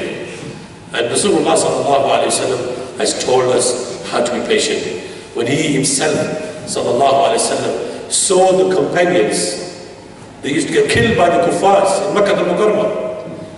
Again, Rasulullah sallallahu alayhi wa sallam hold himself and was praying to Allah subhanahu wa ta'ala. Read the history of Sumayya, the first Mujahidah, the first Shaheed in Islam. How she got killed. And what was the reaction of Rasulullah sallallahu alayhi wa sallam? What did Rasulullah sallallahu alayhi wa sallam say to Ali Yasir? Rasulullah sallallahu alayhi wa sallam says, be patient. Be patient. Be patient. And she got murdered by Abu Jahl and his company. So be patient when you're doing your Hajj. If you want your Hajj to be successful, if you want to get a full reward, if you want Allah subhanahu wa ta'ala to wipe off all your sins, and if you want to come back as a newborn baby, if you want to reward hereafter paradise, then be patient. And inshallah, bi-idhnillahi ta'ala, Allah subhanahu wa ta'ala will accept your Hajj. And also, my brothers and sisters, in advance, I'm saying that if us, myself, Qibla Sahab, and all our team, if we make any mistakes, please be patient with us too. This is about almost 2.5 to 3 million people. And sometimes we say, oh, buses are coming. This is what we may be told by the Tawaf. Yes, buses are coming. It could take an hour, half an hour, 2 hours maybe. So we will never lie, but we will inshallah, let you know step by step, bi-idhnillahi ta'ala. Inshallah. So please hold your breath and be patient. And inshallah, the reward is there because Rasulullah sallallahu alayhi wa sallam has said that. May Allah subhanahu wa ta'ala accept your Hajj, and may Allah subhanahu wa ta'ala make it easy, and may Allah subhanahu wa ta'ala throw mercy upon all of us, inshallah. أقول قولي هذا واستغفر الله لي ولكم ولسائر المسلمين من كل ذنب فاستغفروه إنه هو الغفور الرحيم وصلى الله على نبينا محمد وجزاكم الله خير. Jazakallah, Sheikh, for the speech, the great speech that you just gave.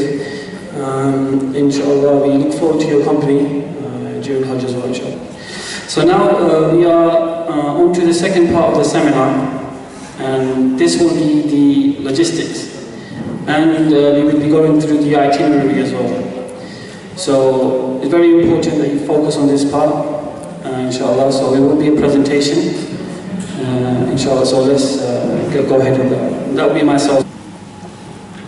Okay, so inshallah, I'm going to get started now.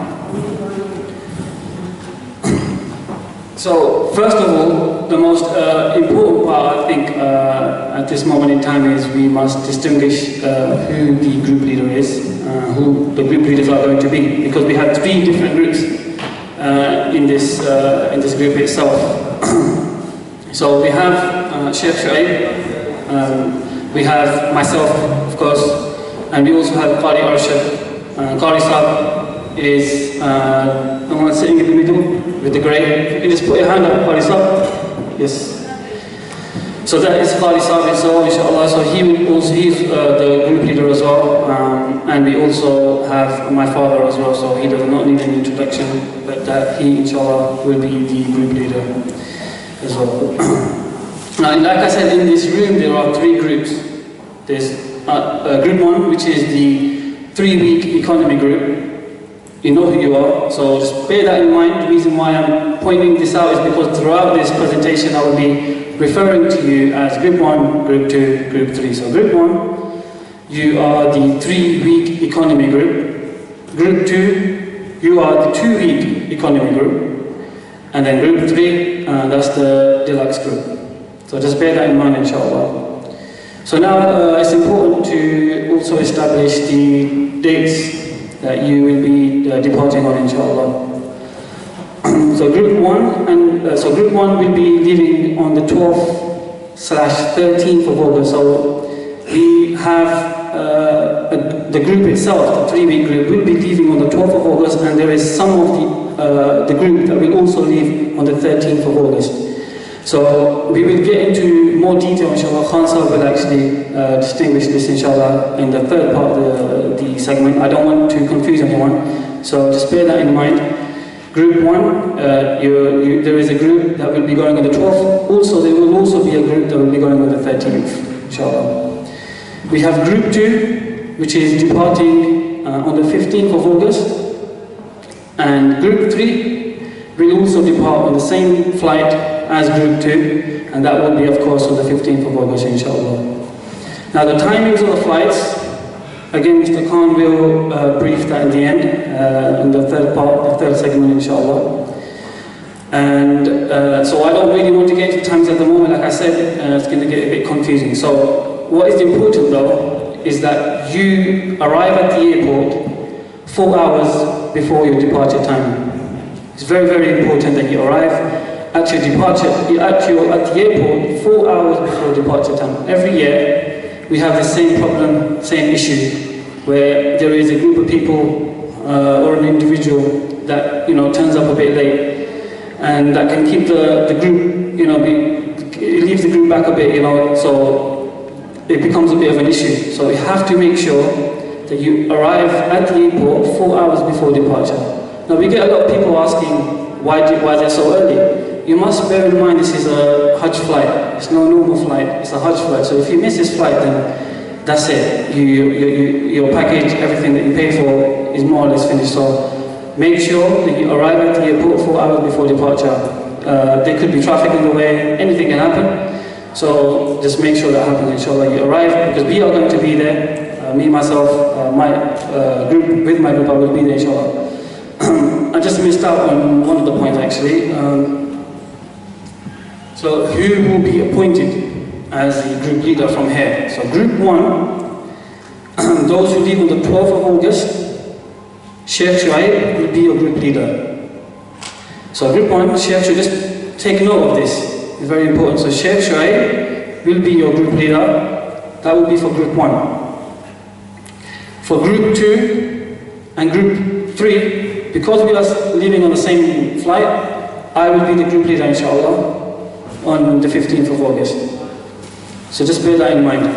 I also have left my contact number on the slide, so take that as well, jot that down as well, inshallah. Very important, because like I said, if there's any type of emergency, something's happened, you've got lost in the airport, you can't find a group, call me, inshallah, and we'll sort the issue out. I'm going to say my phone number out loud so you guys can take it down. Very important that you do. We always have this issue. So 079 857 20 583. Okay. So as you all know, we will be on Turkish Airlines. We'll be flying on Turkish Airlines. What that means is our flight isn't direct. Our flight is indirect. We will be, inshallah, stopping over in Istanbul for a number of hours, inshallah, depending on what your schedule is like. Like I said at the end of this seminar, you will find out, inshallah. And when we stop over at Istanbul, this is where the brothers especially get the opportunity to wear your ihram. So you don't have to wear your ihram here. You can wear your ihram. It's very much advised you wear your ihram there. It wouldn't make much sense for you to wear it from here. So wear your ihram. Once we land in Istanbul, that's where the brothers can wear the ihram, inshallah. And the sisters can also get ready. Now, once we've done that, inshallah, we will obviously fly towards Jeddah, inshallah. Just to quickly put this in. Turkey is the only country that allows, during the transit, does not you don't have to go through security. You go straight from your waiting area, straight to the flight, straight to your gate. So that's one of the benefits of the Turkey government. Alhamdulillah, they've given that option. So just put that out there. So when we fly, inshallah, we will fly from Istanbul, and we will arrive at Jeddah, inshallah.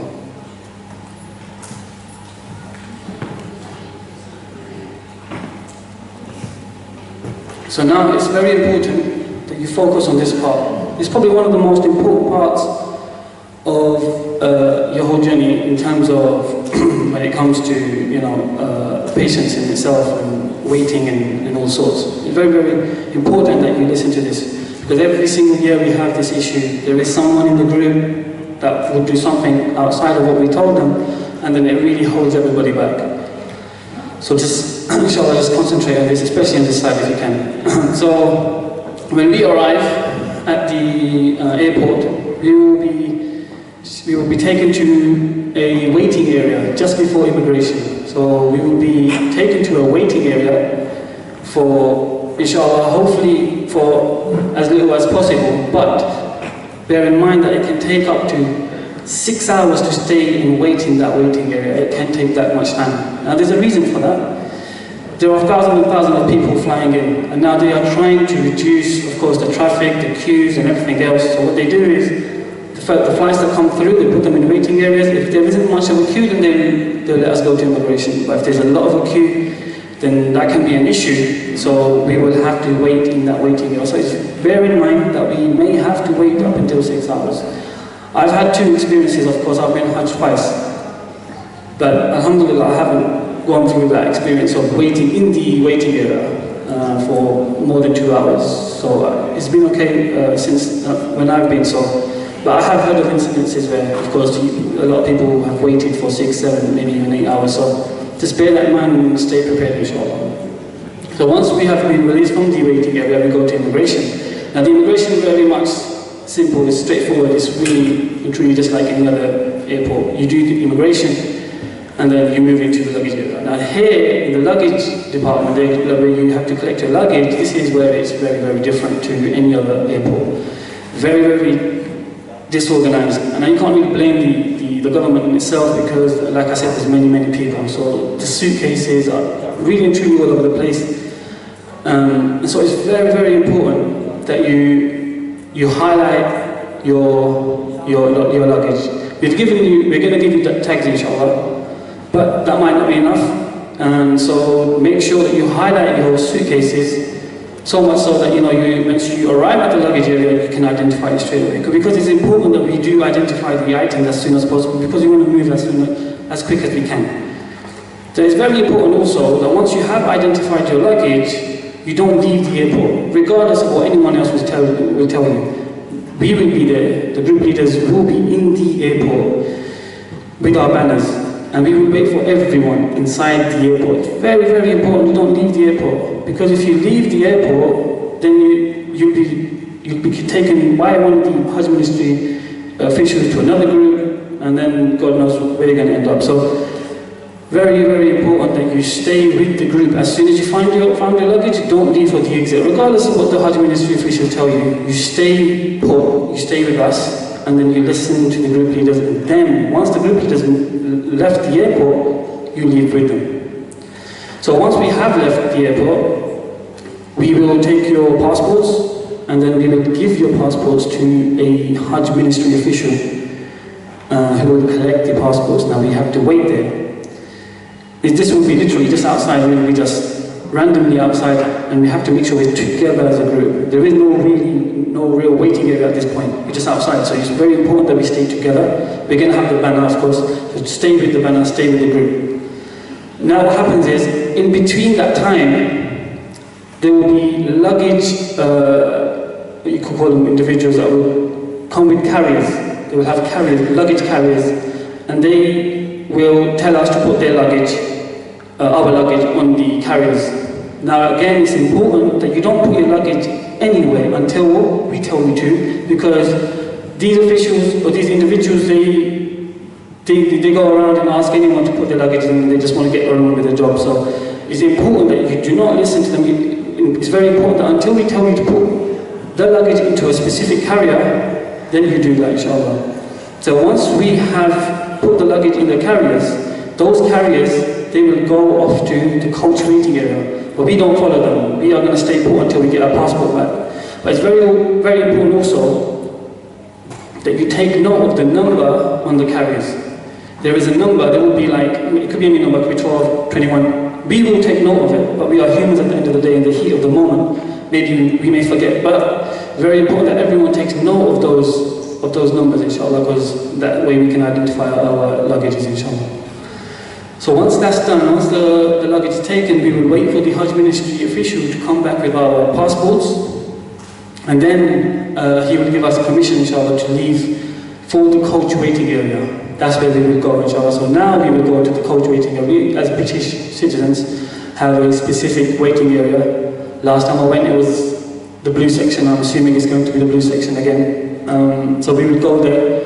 And here, this is where the waiting occurs. A lot of waiting occurs here. So what happens is that of course, we take a seat and we have to wait now for the coaches. Now again, we can't blame the government for this because again, so many people. So now they are trying to accommodate everyone. There are many groups there, so trying to accommodate as many people as they can. So we have to wait for our time. And, I mean, the last 2 times I've been, we've had to wait more than 6 hours. So the waiting will take place. Most definitely, most likely, you will have to wait. But now, it's important that you listen because at this point, when we start waiting, we get a lot of people who want to go get SIM cards. Now, we understand, of course, you want to inform those back home that you've arrived safely. But it's very important that you understand that if you go off and the coach does arrive, the whole group is going to be waiting for you. And that happens every single year, unfortunately. So just don't be that person, inshallah. Just, if there's an emergency, you need to go to the loo, then sure, go. But even then we advise that, if you do really feel like you might need to go to the loo afterwards, try to do your business in the flight, inshallah. But regardless, of course, we're human, so if there's any type of emergency when it comes to that situation, then of course you can do that. But anything else in terms of like SIM cards and stuff, you can wait until we get to Makkah. Because like I said, we don't want to take too much time, we obviously want to get there as soon as possible. So once we have actually been accommodated into a coach, this is where we will make our way to Makkah. Now, we won't go straight to Makkah, unfortunately this won't happen. What will happen is we will go through 2, 3, maybe 4 checkpoints. So this can take up to 1.5, 2 hours, maybe more. It can take more than that, to be honest, because in a normal ride it takes about 2 hours from Jeddah to Makkah anyway. But on the Hajj, from Jeddah to Makkah during Hajj, you have to go through checkpoints, so it definitely takes more than 2 hours. So just bear that in mind as well, inshallah. So I just want to quickly go through that once more. So just bear in mind that during immigration, we may have to wait at the waiting area just before immigration for up to 6 hours, and then thereafter we will then obviously do the immigration. And then also bear in mind that you make sure you tag your luggages properly so that you can identify them. Thereafter we will then leave the airport as a group, and then inshallah we will shift our luggages into carriers. You have to obviously take note of those numbers, stay with the group. Make sure you don't put the luggage in any other carrier but with the group's carrier. And then when we inshallah go to the waiting area, try your best to stay with the group. If there's no emergency, stay with the group. And again, we may have to wait there for, like I said, 6 hours possibly. And then thereafter, we will be accommodated into the coaches. And then even then, like I said, it can take more than 2 hours to get to Makkah, to our hotel. So this is very important. It's a very testing time because it's the first time you just arrived in Saudi. You want to get to your hotel, of course, and you've just come off a flight. So it can be very, very testing. But it's definitely one of the most important days when it comes to, when it comes to patience and stuff. So inshallah, just take note of that. Okay, so all the group 1, group 2, group 3 will be accommodated into Yajid Hotel. Now this is the hotel. I've marked the hotel at the back. The black box that you can see, that is the hotel. And the line that is going towards, or it ends up in, is the Haram. Now, as you can see, the hotel is quite close in terms of proximity. And I thought it'd be good if I just gave you a visual of the hotel itself. I'm sure a lot of people may already know, but it's good to anyway, just so you guys have an idea. Just so that you have an idea in itself. I'm not sure if you can see me. I could just zoom in a bit.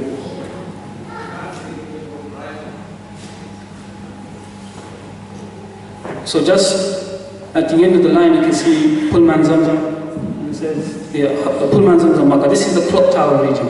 So now you can kind of have an idea as to where the hotel really truly is. The Swiss hotel is that box that you can see, the Swiss hotel, clock tower, that region. That's that box where it says Hotel Pullman Zamzam. So now you can kind of have an idea where the hotel is, and like I said, it's not very far at all. So in this hotel, you will be provided breakfast, you will be provided lunch, and you will be provided dinner.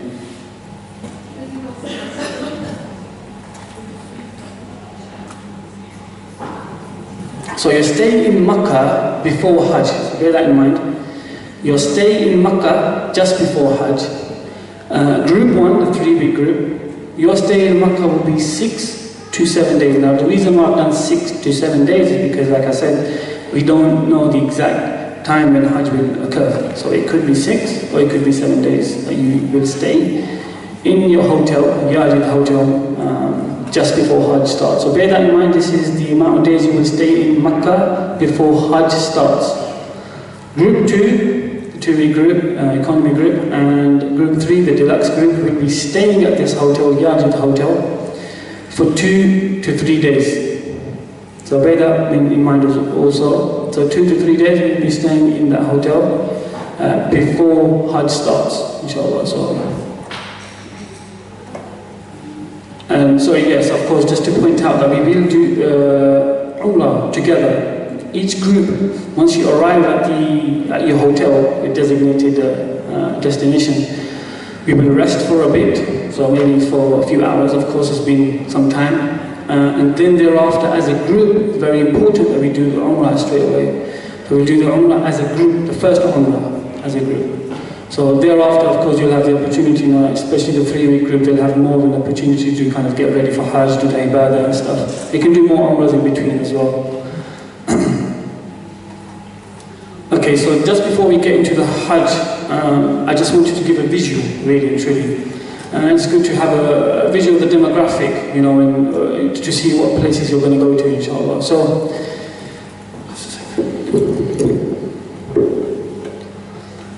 So, bro, could you zoom out a bit, please? So you see the black box that's coloured in on the left-hand side, that is the Haram. That is the Haram itself. And then the black box on the right hand side, more or less in the middle, that outline of the black rectangle, that is Mina. So brother, if you just go on the other right, yep, this one. So this is Mina. So you can see a bit of a distance. There is a bit of a distance between Haram and Mina. And this is basically the place that you will be mostly staying in during Hajj period, inshallah. And then we have Arafat, which is the red outline box. And there again you can see there's a bit of a distance between the two. And this is where we will be staying for half a day, inshallah. And then thereafter we have the green box. And that's very close to Mina. And that would be, that's Muzdalifah, and this is where we will be staying over. And I will be going through that, inshallah. And then next to Mina we have the Jamarat stoning. The grey box that is right on the left hand side of Mina. Yep. Now that looks very close, which it is if you are probably doing your Hajj from Pakistan. The reason being because the European tents are at the back. Now that big box, the rectangular box that you see on the right hand side of the bottom, yes, exactly, there, right there, that is basically the European tent. So we have been given the space right at the back. So now you can see now to get to that grey box, it can take up until about an hour maybe when it comes to walking. So yeah, that's just like a visual. So if anyone wants like a print or an email, want me to email this to you, I could do that, inshallah, and just let me know via a team of seminar. Let's just go next one.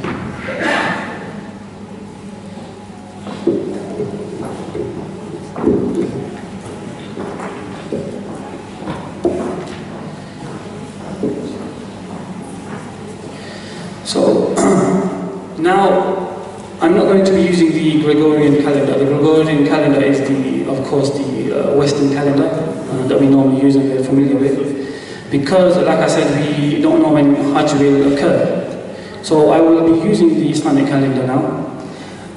Inshallah, we will leave for Mina on the 8th of Dhul Hijjah. Just take note of that, inshallah, hopefully on the 8th. Now we could also leave on the 7th earlier, depending on when we get the notice. So we could leave on the 7th, but we may leave on the 8th. Now before, a day or 2 days before the 8th of Dhul Hijjah, we will have a meeting as a group, and we will let you know what time to be at the lobby, what specific time to be at in the lobby, inshallah. So, for example, if we say 10 a.m., it is very, very important that you arrive at the lobby at 10 a.m. A lot of the times what happens is, some people oversleep, some people are still having breakfast, and a lot of the times, a lot of preparations are taking place. When we've said, be at the lobby at 10 a.m., you must be there. And your preparations should have taken place at least 2-3 days before. So you shouldn't be doing any preparations in the last minute. So please, make sure, whatever time that we give you to be at the lobby before we leave from Mina, make sure, inshallah, that you're there. So now, we will leave from Mina, the bus will arrive, inshallah, at its designated time. And now there will be quite a bit of traffic, of course, and it can take us up to about 45 minutes or an hour to get to our tents on this bus. So like I said, it can take about 45 to an hour to get to our tents in Mina, inshallah. So now again, this is a very important information. The maktab number. So what is maktab? Maktab is the section that we will be in. Of course, we're in the European tents, but European tents and many European tents. So it's very important that we know what section we're at. So if you can take note of the section number, 46 is the number. And I'll tell you why that's very, very important. Now, when you arrive at the tents, there will be a huge pole in the middle, and you can see it from far. It'll have a number at the top. And our number will be 46. Now when you, say for instance, leave your tents for any reason, sometimes you want to go for a stroll outside or for any other reason, when you return or you think you're returning, a lot of the times you get lost because all the tents look exactly the same. So when you take a left, you take a right, you come back, you're taking a right, you're taking a left, and you think you're back in your tent, you go inside and see, you're in a Bangladeshi tent or you're somewhere else totally, and then you start panicking. So it's important that you know that the maktab number is 46. So when you go to the officials, you tell them that this is my maktab number, it's number 46. Or if you can't find the officials, at least you yourself know what their maktab number is, and you could inshallah find your way back. So very important that you know this. The maktab number is 46. So once we arrive in Mina, we will be staying there for the whole day. We will inshallah arrive there in the morning, and we will stay there for the whole day. Now, bear in mind we are in the middle of a desert, really and truly, that's what it is. And it's very important that we can adapt ourselves to that environment. So, inshallah, the facilities that you provided there, in terms of the loo facility, toilet facilities, you're not very familiar with them, very, very different. So it's very important that you adapt to the whole Hajj kind of environment, the facilities. You have a whole day. Of course you do the ibadah, inshallah. So here, lunch and dinner will be provided, of course. Inshallah, we will stay here for the day and the night, inshallah. Now, the day of Hajj, day of Arafat, that's the 9th of Dhul Hijjah, that is the next day, the 9th of Dhul Hijjah, inshallah. Now, I just want to stop here for a moment, and it's important you know this, that between the transportation between Arafat and Muzdalifah, the transportation between Mina and Arafat and Muzdalifah is appointed to us. that time, is we are given a queue number. For these two transportations, we are given a number from the Hajj Ministry that this is the queue that you will be in. Your bus won't come straight away. Your bus will come on the number that we give you. So, for instance, if we get number 12, then that means 11 groups are ahead of us. They will get the buses first, and then we will get the bus. So last year, we got the number 12. That was probably one of the last numbers. And so a lot of the time, from Mina to Arafat, we were very much delayed. We had to wait for quite a bit, but again, we have no control over that. That entirely depends on what number you get. That's all random, so it depends on what number you get. So from Mina to Arafat, that transportation, and then Arafat to Muzdalifah, that transportation is based on the queue number that you get. So inshallah, we will leave Mina at our designated time, inshallah, and leave for Arafat. And when we arrive at Arafat, like Sheikh said, we will pray Zuhr and Asr. And at Maghrib, we will leave, we will try to leave, of course we will, that's the plan, to leave after Maghrib for Muzdalifah. But like I said, we may have to wait. Last year we waited up until 12 a.m. in Arafat. Because like I said, we got the number 12, so we had to wait. So we waited till 12 o'clock, midnight. This was last year. So this year again it depends. So, but we will try, of course, inshallah, to leave after Maghrib.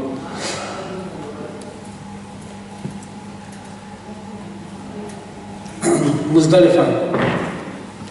Now, Muzdalifah, I'm sure everybody knows here. We will be staying here on the 9th/10th of Zulhijjah in Muzdalifah. Now, what is Muzdalifah? Muzdalifah is a playing ground. We will be providing you mattresses, foam mattresses that is, to sleep on. So you won't be necessarily sleeping on the floor, but you will have foam mattresses to sleep on. But regardless, it can be quite rough, because again, we aren't really accustomed to that. That's not really how we, of course, live our life. So we will be given the mattresses, and you will be sleeping on the floor up until Fajr. Now, in between that time, you must collect your pebbles, as you know. So here in Muzdalifah, there are small, little stones, of course, big ones as well. So you have the opportunity to collect your stones just before Fajr. But like I said, the ground is quite rough in itself. We do provide the mattresses, but it can be a rough time. Now we won't be, unfortunately, most likely we won't be given a space as a group. When we get to Muzdalifah, everybody's everywhere, everyone takes a space. That's just how it is. We can't really control that. But what we do is, of course, we go to a specific area, and each family finds a little spot, and we try to stay as close as we can. We as group leaders keep our eye on everyone, of course, and make sure that, when we do leave Muzdalifah, we try to leave as a group. But just bear in mind that we won't be in Muzdalifah as a group, together, so to speak. So you have to find your own spots a lot of the times, inshallah. So once Fajr has taken place, we will leave now for Mina. And this will be the 10th of Zulhijjah. Now once again, like I said at the Jeddah airport slide, take note of this. This is probably the most intense day. By far, the most intense day when it comes. The 10th of Zulhijjah, that, as you know, will be a rough night. Of course, you've slept on the floor. Many people have as well. So the atmosphere after, when you leave Fajr, when you leave and you pray Fajr, now you're looking to leave Muzdalifah, the atmosphere is very intense. That's probably the best way to put it. Everybody is kind of, on edge. So here, there can be quite a few problems if you're not careful. Now we are British, so we tend to queue up a lot. But the people you're going to be around with, they don't tend to do that. So what happens is, you do have a bus that will come to pick you up, but the issue with that is, everyone wants to get on that bus, and the Hajj Ministry doesn't have much of a control over that. People are literally fighting to get on the bus. So what we advise and what we do is, because like I showed you on the map, Muzdalifah isn't too far from Mina. So what we do is, as a group, we leave on foot because it's about 25 minutes walk away. That's what we do. But we also give you the option to take the bus. But obviously, it can be quite difficult to get onto the bus. And once you do get into the bus, it can take up to 45 minutes, maybe 50 minutes to get back to Mina. Again, it's very important, we will let you know this, but you must get on, if you really need to get into the bus, you must get on number 46 bus. That's the bus that's going to take you to your section. If you take any other bus, then you're lost. And it'll be very, very difficult for you to come find your section again. So you must take number 46 bus that will go to your section, inshallah. But like I said, it can get rough. I personally, last year, tried to get on the bus, and I did, but I won't do it again because of just the scenario, the situation, people sitting on top of you, people's elbows in your face. It's really obscene. So, and also throughout the whole time you've got your face squashed up next to the window for 45 minutes. So definitely you don't want to go through that. So now, once we arrive in Mina, we will have our breakfast, of course, inshallah. We will arrive in Mina, by the way, at 6, inshallah. We will try to arrive at Mina at 6 a.m. So like I said, we will leave at Fajr from Muzdalifah and try to arrive at Mina at 6 a.m. What our aim is to get to Makkah from Jamarat before 12 o'clock. Why? Because the sun is out at 12, full. 43, 45, 46 degrees. We don't want to be walking in that. So what we do is we try our best to leave at 6 a.m. from Mina, have our breakfast, 30 minutes, not more than that. From Mina, we leave for the Jamarat stoning. Now here, there is no bus transportation provided. Why? Because it doesn't make any sense to. If we provide a bus, then you're stuck here for the whole day. The amount of crowds that you'll have to go through, it doesn't make any logical sense to provide a bus. So we won't be providing a bus. We as a group will walk from Mina to Jamarat stoning for the first day of stoning, inshallah, as a group. Now it's advised that everyone in this group goes together. And the reason why I say that is because the experience is different. You'll never forget this experience. From Mina to Jamarat to Makkah, you'll never forget it. It's very intense, like I said, but it's definitely maybe the day that would reach, it would change you as a person. So definitely advise, if you can walk, inshallah, and if you have a wheelchair, get someone to assist you and join the group because the atmosphere, you don't want to miss that. So what we will do, inshallah, as a group, we will leave from Mina, like I said, around about 6:30 a.m. for Jamarat. Now that walk can take about an hour. The walk from Mina to Jamarat. So not walk from Mina to Makkah, Mina to Jamarat can take an hour. But we will leave early, so you shouldn't feel the heat as much. So inshallah, we will arrive into Jamarat, do our stoning, and from there we will then move to Makkah. We walk to Makkah, and that can take again another hour. So we will walk it, inshallah, from the Jamarat to Makkah. Now in between that time, we will be notified, inshallah, that our Qurbani has been done. So once we've been notified that our Qurbani is done, then once we arrive in Makkah, the brothers, of course, cut your hair, and sisters too. Inshallah, of course, after the Qurbani is done, you must do this. Brothers, try, inshallah, if you can, shave the head. I know there's quite a few brothers that are quite shy, think that the hair's not going to grow back, but leave that to Allah, inshallah, and do the sunnah. So, once you arrive in Makkah, you, of course, shave your head, inshallah, and sisters cut a bit of the hair. And then, from there on, there is another, obviously, obligation for you to do, and that is the tawaf ziyarah. You have to do this tawaf. But what we do is, of course, we arrive really early. We will try to arrive around about 12 o'clock. And so what we would do is we'll give you 12 hours to rest, to eat, inshallah, because we provide, inshallah, lunch during this time.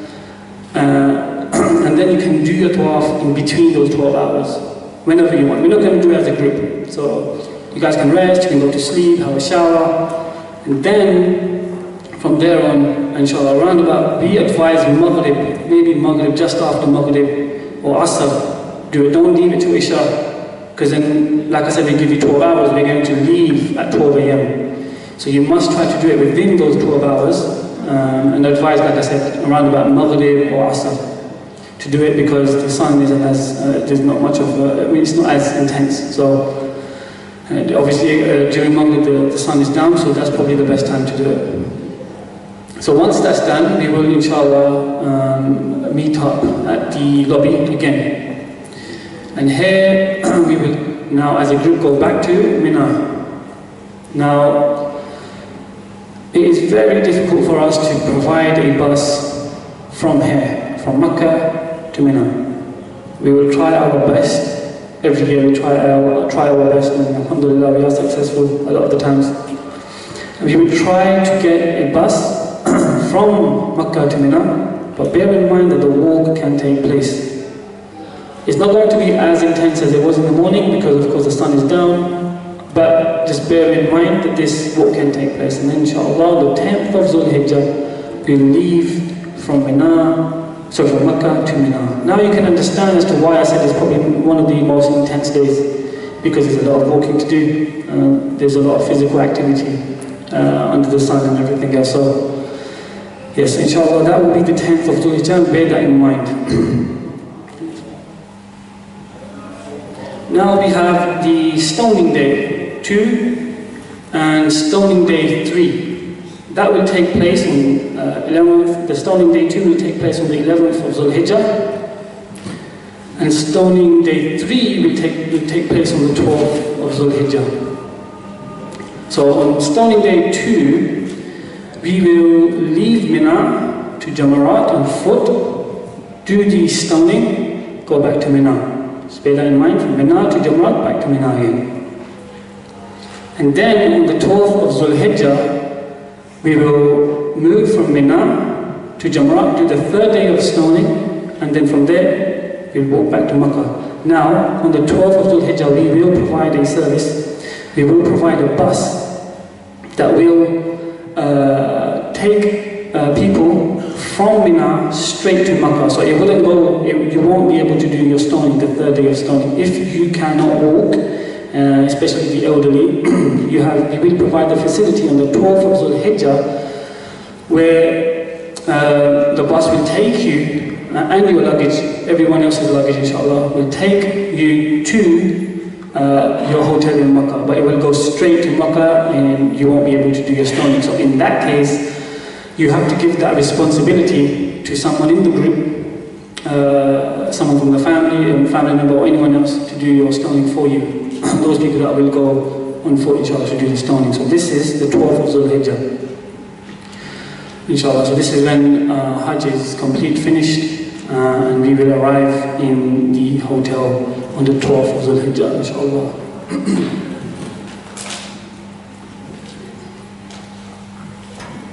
Okay, so group 1 and group 2 will leave Makkah 2 days after Hajj, so on the 14th of Zulhijjah.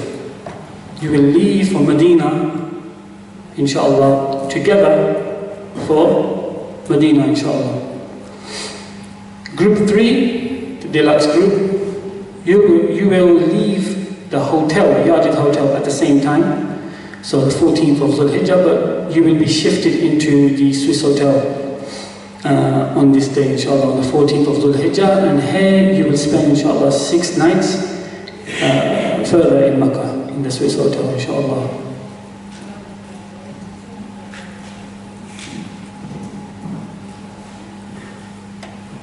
Okay, so now we have the journey to Medina. The journey to Medina, we will provide private buses for each group.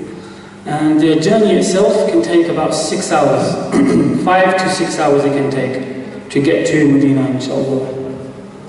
So group 1, group 2, like I said, leave on the 14th of Dhul Hijjah for Medina, inshallah. Now, I'm sure everybody knows, but group 1 and group 2, your hotel will be Mukhtara International. That is the hotel that you will be in Medina. That will be Al-Mukhtara International, inshallah. Group 3, you will leave from Medina on the 1st of September, and you will leave for the Hilton Hotel. That will be Hilton Medina. That will be your hotel, inshallah.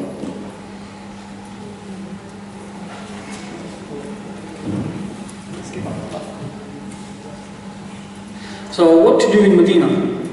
There's quite a few people here who have been on Umrah, so they probably know, but for those who haven't, of course the salam. Try to get as much salam as you can. You never know, it might be your last time, you might not come back. So give the salam to the Prophet. He's there and you have the opportunity, many don't. So that will be one of the main things that you can do in Medina, which you will do, inshallah. And of course there is the ibadah, of course, as well, in between this time. Now in Medina we will provide the ziyarats. Normally we provide ziyarats in Makkah. That's a given, we have to, of course. We wouldn't let you miss out on that. This year, unfortunately, Makkah, the city itself, the government has banned the ziyarats in Makkah due to accidents occurring because of the ziyarats during Umrah. So this year they have banned the ziyarats in Makkah, but in Medina, inshallah, there is no ban, so we will provide the ziyarats during Medina, inshallah. And the third thing, of course, is mainly for the sisters, really and truly, shopping. I would advise, as a brother to sisters, do your shopping in Medina and not in Makkah, mostly because Makkah is very expensive. You might like something in Makkah, but in Medina, you probably find it, for a cheaper price. A lot of the stuff in Makkah is very commercial. What you find in Westfield here, you find it there really. So a lot of the stuff is quite commercial in Makkah. The dates, it's not advised to get the dates from Makkah because the dates aren't fresh in Makkah and they are, of course, quite expensive as well. So in Medina, the souvenir shopping should take place. Here you do your date shopping because the dates are obviously grown in Medina and the prices of the dates are much lower. And the souvenir items, you'll find them all over Medina. And again, they will be cheaper. So that will be the thing to do in Medina itself, those three things, inshallah. Now back to London, inshallah. Group 1 and Group 2 will leave on the 31st of August. Group 3 will be leaving on the 5th of September, inshallah. And that will be, of course, the end of your trip, end of your Hajj. And before I end this presentation, there are really and truly 3 points in this presentation that I feel like really need to be outlined. But if you have any questions, inshallah, we have questions and answers at the end.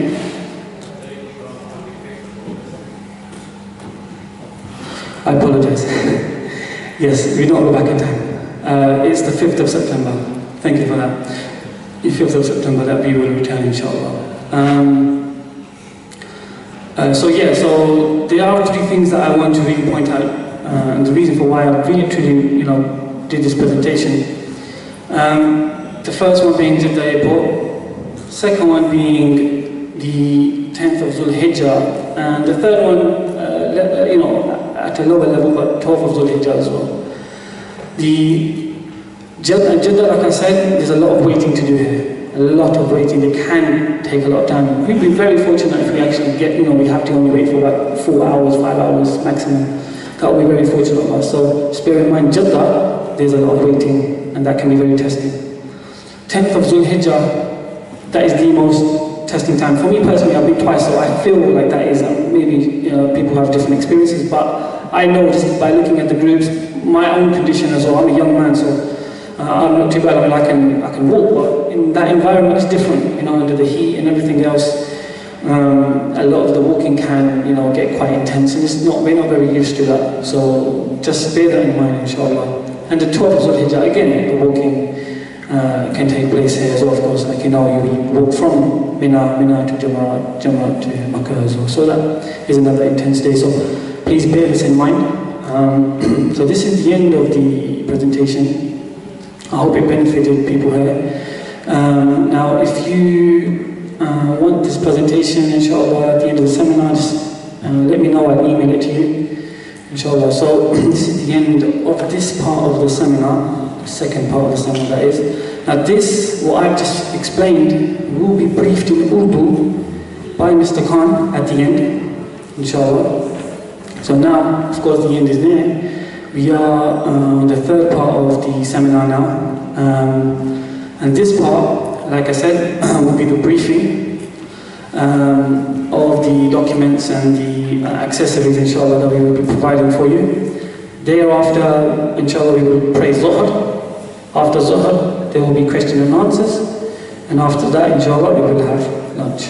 So, Assalamu alaikum. My name is Multasib Khan, and Sheikh Shahab already you know. Qari Asad Maud and Atif.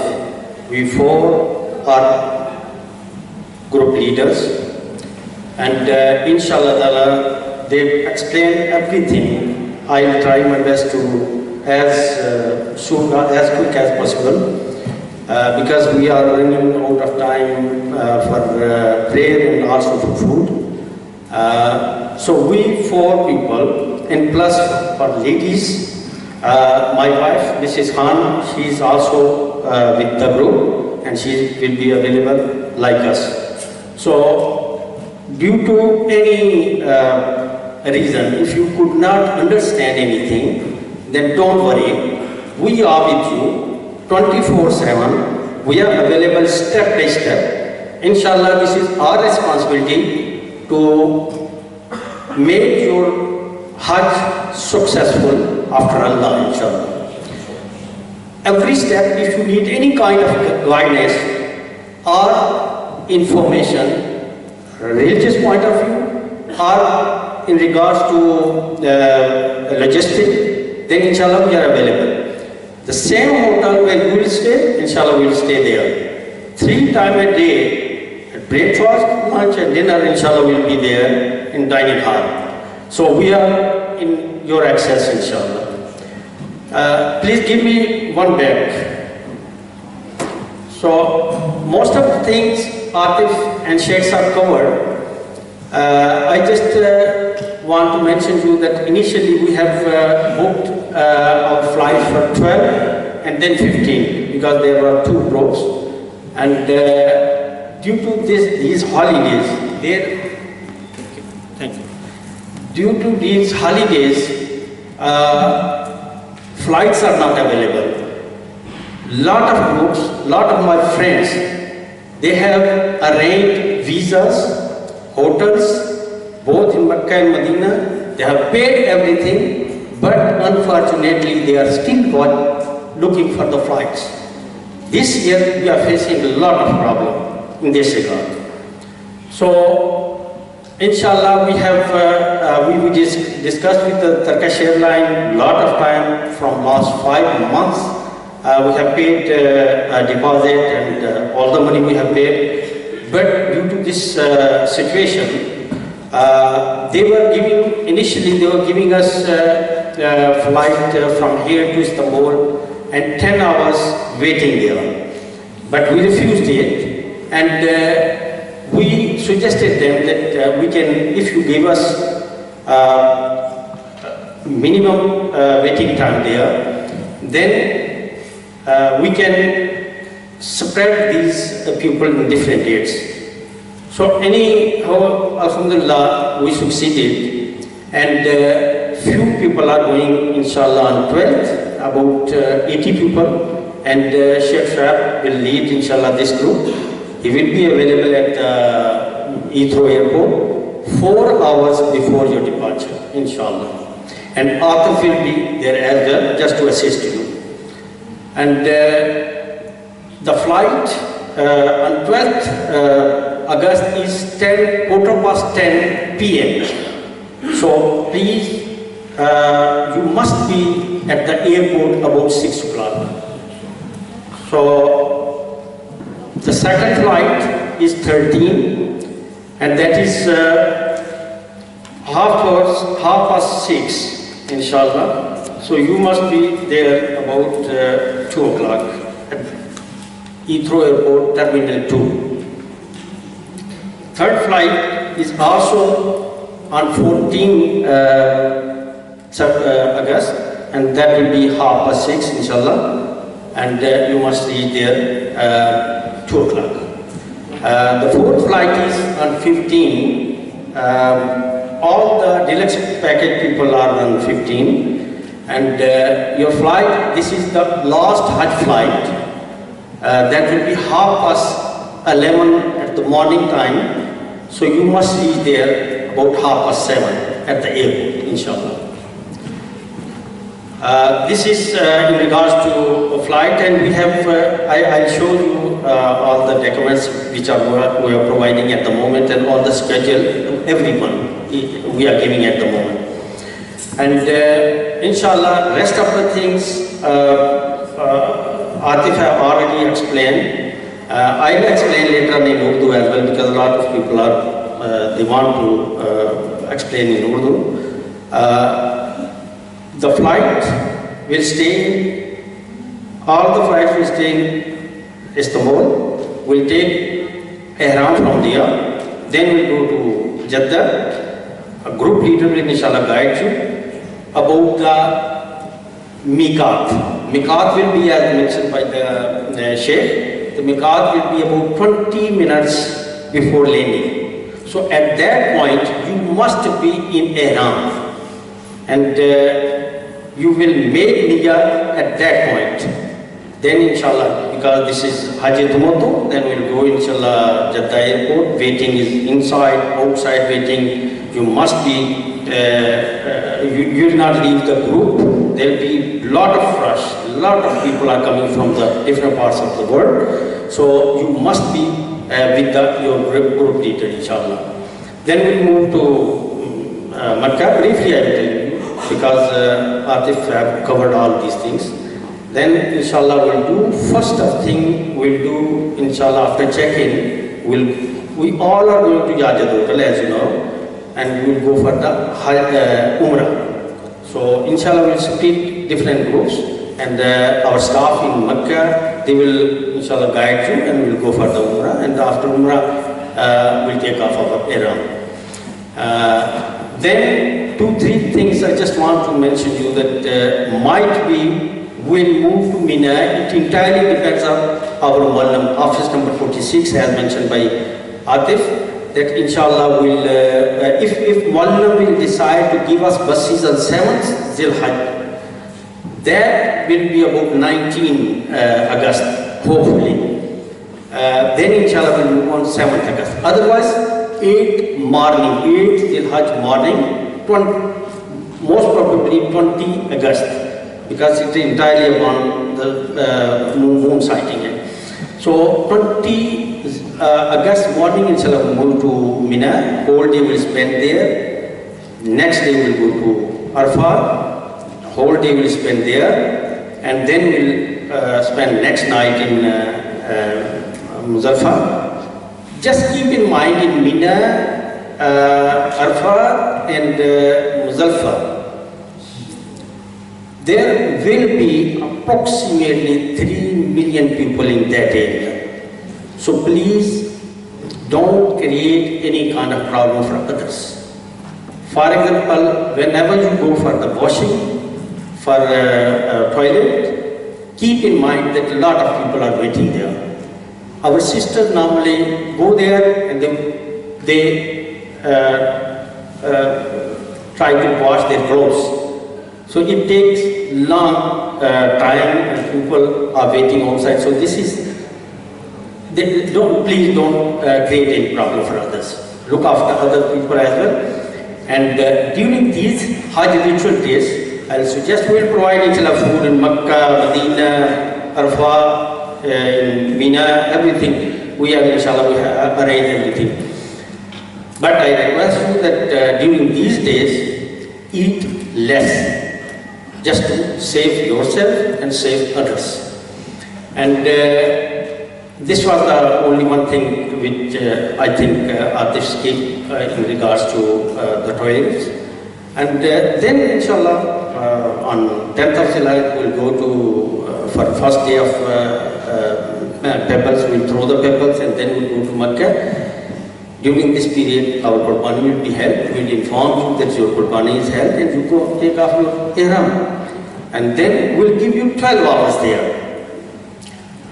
12 hours, approximately about 12 o'clock midday we'll reach Mecca by walking. And by midnight, inshallah, these 12 hours you have time to take rest in your hotel. And during this period, you will go for the Tawaf-e-Ziyarah. This is Rukan, this is first. Without Tawaf-e-Ziyarah, your Hajj is not complete.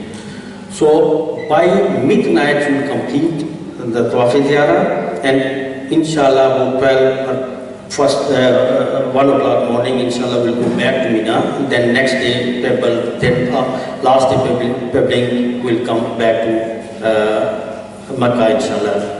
Further 2 days we'll stay there. And then the people who are in economy package, they'll move to Medina, and people who are with the deluxe, they'll move to Swiss Hotel. This thing I just want to mention to the people who are with deluxe package, that the shifting will be after Isha, not during the day. Please keep in mind, because there will be a lot of rush there, and we normally start work early morning on 14th Zilhajj, but we succeed after Isha.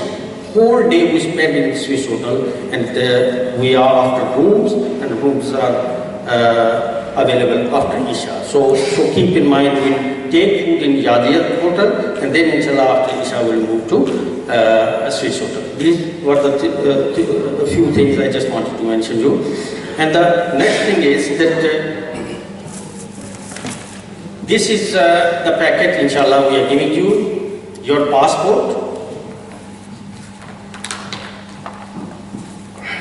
This is your passport. Our volume number, our Matawaf number is 46. Our camera number is 46. So it is written here. Okay. Your visa is not inside. They have changed now, and this is your visa. Yeah, you must have to keep this with you and take one copy as well. Then, inshallah, this is wristband. You must have to wear this wristband before entering the Jeddah. Then this is ID cards, your hotel name, Mecca and Medina is written here. My telephone number, my staff telephone number is there. And due to any reason in Mecca or Medina, if you need any kind of assistance, inshallah you can ring us. For the phone, normally we used to give SIM card. About 2 years ago, we normally used to give these SIM cards here in London. But now government is they are very strict now, and without biometric, your SIM card will not issue. So these people will come into the hotel, and you will buy these SIMs from there. And you need to hand over your telephone number to us for any emergency. So all the numbers, our staff number, my telephone number, Saudi telephone number is written there. And also Makkah and Medina hotels addresses there. Then is your flight schedule, that is also inside. This packet will inshallah give you today when you leave.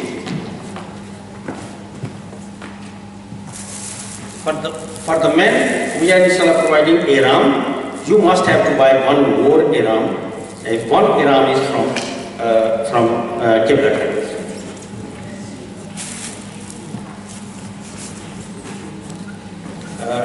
This is string bag. We inshallah providing this one as well.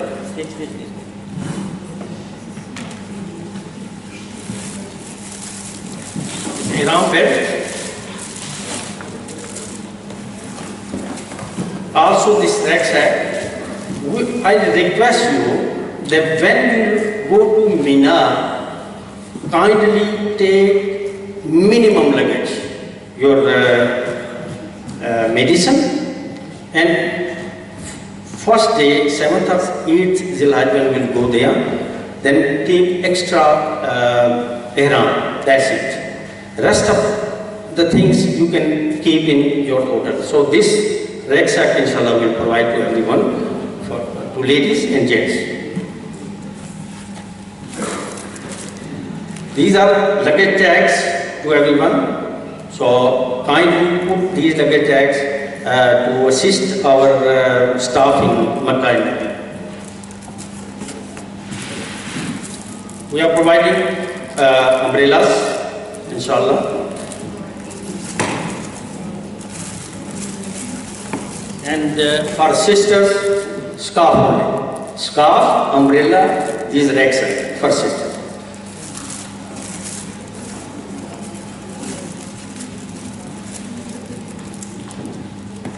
When you collect pebbles from Muzdalifah, then we are providing these bags as well.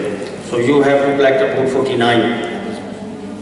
So these are the things we are inshallah providing you when you will leave. You will take, every person will take his bag with him. Then, if you allow me, can I speak in Urdu and explain it, because few people, they are expecting that we should explain in Urdu as well. Yes? Luggage allowance, how much? Yes, luggage allowance, yeah, we'll inshallah inform you in question and answer session after prayer, and after prayer inshallah we'll do another session. So, luggage is 30 kg. Please take the seats. We want to resume the next session, and that will be question and answer session, inshallah. Before this session starts, I just want to show you these two pieces of information that is in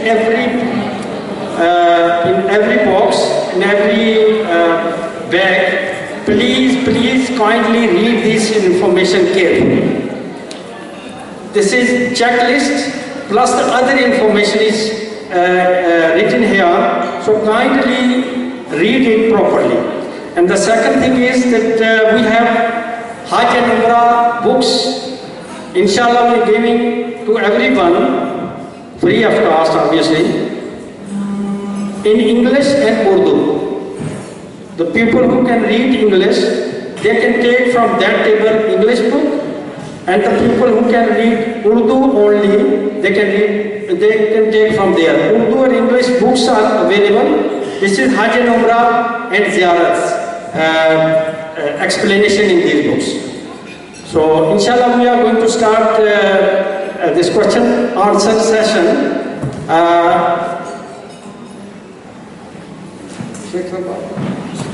If someone want to ask any question from Sheikh Sahab, then please, you can ask by standing there, or you can give us in writing and we will inshallah answer.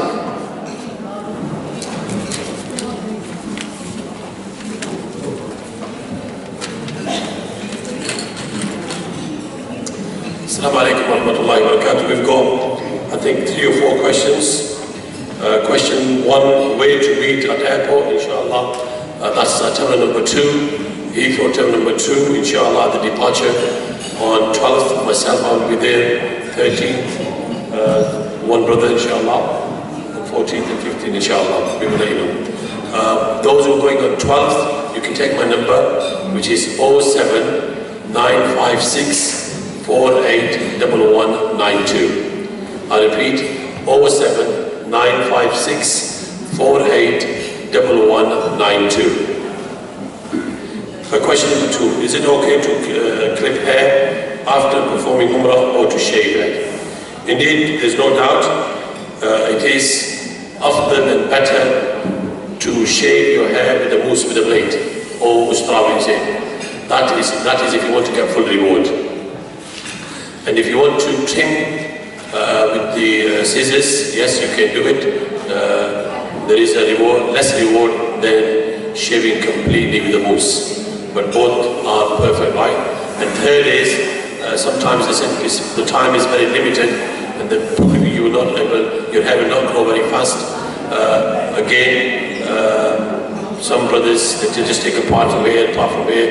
But it's better to, even with the scissors, take from all your hair. From all your hair. According to the fiqh Hanafi, even if it's taken out one portion of finger, then that's acceptable. I personally believe that it is better to shave, number one, if not, then at least trim from all hair. And that is recommended. And for sisters, just one equal to a small finger, but they should take it from their hair.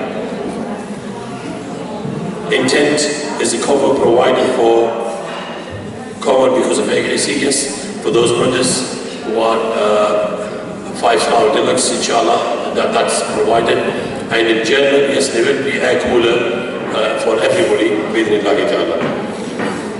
To carry a hand luggage for ihram and towel with you, is it okay? Yes, it's perfect. I think Brother Khan Sahab already told us, do not take a lot of luggage, because the space which you've got in Mina is very, very limited. 1 meter, probably less than half a meter. You will be sleeping next to another brother, very close. And where will you put your luggage? Probably under your pillow, or maybe under your feet, or maybe hanging somewhere. So take a minimum as you can, like ihram sheets, or towel, or maybe one suit of Pakistani or a thawb clothes. Prayers in Mina, Arafat, are they going to be performed in Jama'at? Inshallah, yes. We will be praying in Jama'at in our tents, bi'awnillahi ta'ala. So you can pray with the Jama'at to get more reward, bi'awnillahi ta'ala. When doing final tawaf at the end of Hajj, do we also do the Safa Marwa? No. The final tawaf is called Tawaf al-Wida, farewell tawaf. Farewell tawaf, there is no Safa and Marwa. The Safa and Marwa, as say, is only when you are doing Umrah. Only when you're doing Hajj. Tawaf al-Hajj, Tawaf al-Ziyarah, or Tawaf al-Ifada, that's what it's called. But Tawaf al-Wida is must. Before you leave Mecca, you should do Tawaf al-Wida. That is obligatory, and you should do Tawaf al-Wida, and you can say that probably a couple hours before. Couple hours, probably 10 hours, 12 hours, and some sisters, they can do even 12 hours more. How many tawaf? The Tawaf is, you have to go 7 times around Kaaba. 7 times around Kaaba. But Tawaf al-Wida is must, and you should do Tawaf al-Wida before leaving Mecca. Sometimes there's a confusion amongst brothers and sisters. Oh, we've done a Tawaf, so we are not going to Haram, Mecca and Baytullah to pray. Why not? You can go and perform the Salah. Sometimes buses are late, sometimes too much traffic. So it's time to pray. Go and pray. Pray with Jama'ah, you get more reward. And make sure you do your Tawaf al-Wida. Okay, can sisters change their burqa during the time of Hajj, staying in Mina? Yes, they can change, but as I said earlier, do not make a habit of changing after every single salah, or after every couple of hours. You can change even the clothes. You can change the clothes too, either in Mina or in Mecca. Similar as brothers, if they wear the 2 sheets for long hours, and they will be sweating. So you can change in Mecca. Once you reach Mecca, then you can change your ihram again if you feel like it. It's simpler for sisters. If they want to change, they can change it. And also in Mina, if they want to change the burqa or the clothes, they can change it if they want. But please, please, my sisters, do not do your washing in Mina. Don't do washing. The toilets are very, very limited. 1 toilet, you can say, per 100 people, or maybe more. If you or my sister going into the toilet and then you're washing your clothes here, or after performing your own wudu, then you're washing your clothes, then my sister, that's not right thing what you're doing here. Normally our sisters, they do washing. They do washing their clothes in Mina. So a simple and humble request is, please don't do your washing in Mina or even in Arafat. Bring those clothes back into Makkah and to washing there. But don't wash it there because there's loads of sisters behind you who want to do wudu too. During Umrah, can we kiss Hajj al-Aswad? It's very difficult. Very, very difficult to kiss Hajj al-Aswad. And don't try. Don't try. Simple advice. And there are many, many reasons. Number one, somebody may cut your pocket. You may lose your money, you may lose your ID, you may get injured, you may injure somebody else. So therefore, simple advice is from far, Bismillah, Allahu Akbar, and do your Umrah. And not last year before, a brother went from United Kingdom all the way to Pakistan to bring his mother and his brother and his sister. They came to do Umrah during the month of Ramadan, just before Ramadan. And they were there even in the first or second day of Ramadan. And a big tragedy happened with him. Wallahi, this is a true story. A brother, he was a very young boy, probably into 22, 23, but built a brother. And he did, mashallah, Umrah. And now before leaving, he said to his mother, his wife, and maybe other sisters and a brother, you take mother and I'm going to do the farewell tawaf. Now he wanted to kiss the stone, and there was quite a rush during the month of Ramadan. Month of Ramadan is always rush. So he tried to push people and went all the way to Hajj al-Aswad. He was able to kiss the stone. Now he wanted to kiss second time. Probably he did. Third time he wanted to do again. And by mistake, his hand went in somebody's pocket. Wallahi, this was by mistake. His hand went in somebody's pocket and the man held him. So you're trying to steal from my pocket. And he was reported to the police. Police took him. Wallahi, brothers, believe me, he was in prison for more than 9 months. More than 9 months. And we had to ask others to help us to take that brother out. He was in prison for 9 months for stealing, which he did not do it. By mistake, his hand went in, brother held it, he said, you're stealing. And he was reported to the police. He was sent to the prison, and then it takes long, but alhamdulillah, he was out after 9 months. So please behave and make sure you do not try to kiss the stones, especially by pushing others. Do we always have to do tawaf and say? I think Allah was already answered. If you're just doing the tawaf, that is the best ibadah you can do in Makkah. That's the best ibadah, more than Umrah. If you're after performing your Umrah, the best ibadah in Makkah you can do is do the tawaf. Start from Safa al-Fasl, start from Hajj al-Aswad and finish at Hajj al-Aswad and then pray your 2 rakats. You do not have to do Safa and Marwa for normal tawaf. And tawaf al-Wida, you do not have to do the Safa and Marwa. Please can you repeat your number? Okay. My number is 07956 481192. I repeat, 07956 481192. Sisters, please be quiet, do not make noise. Talk to yourself, talk to your sisters afterward, but once the program is going on, please be quiet and try to listen carefully. Now I think I'm going to ask the question. If anybody wants to ask a question, then do.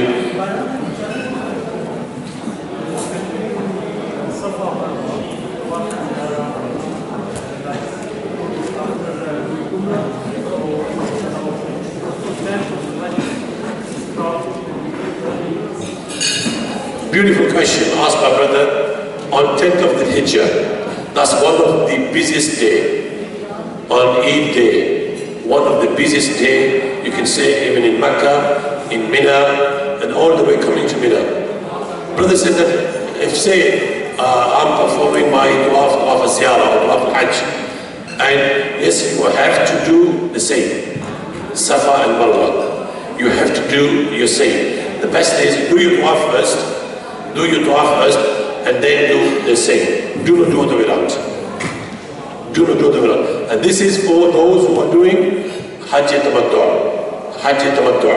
And for those brothers who are doing Hajj Ifrad, And if they did the Safa and Marwa before, then they do not have to do it afterwards. That's for Hajj Ifrad. And similar, there's two different opinions on Hajj and Qiran. If you did your Umrah and then some scholars they said that you do not have to do again a say. Some scholars they said that you have to do a say. But majority of us, 99.99% we are doing Hajj Tamattu. Therefore, you have to do a say.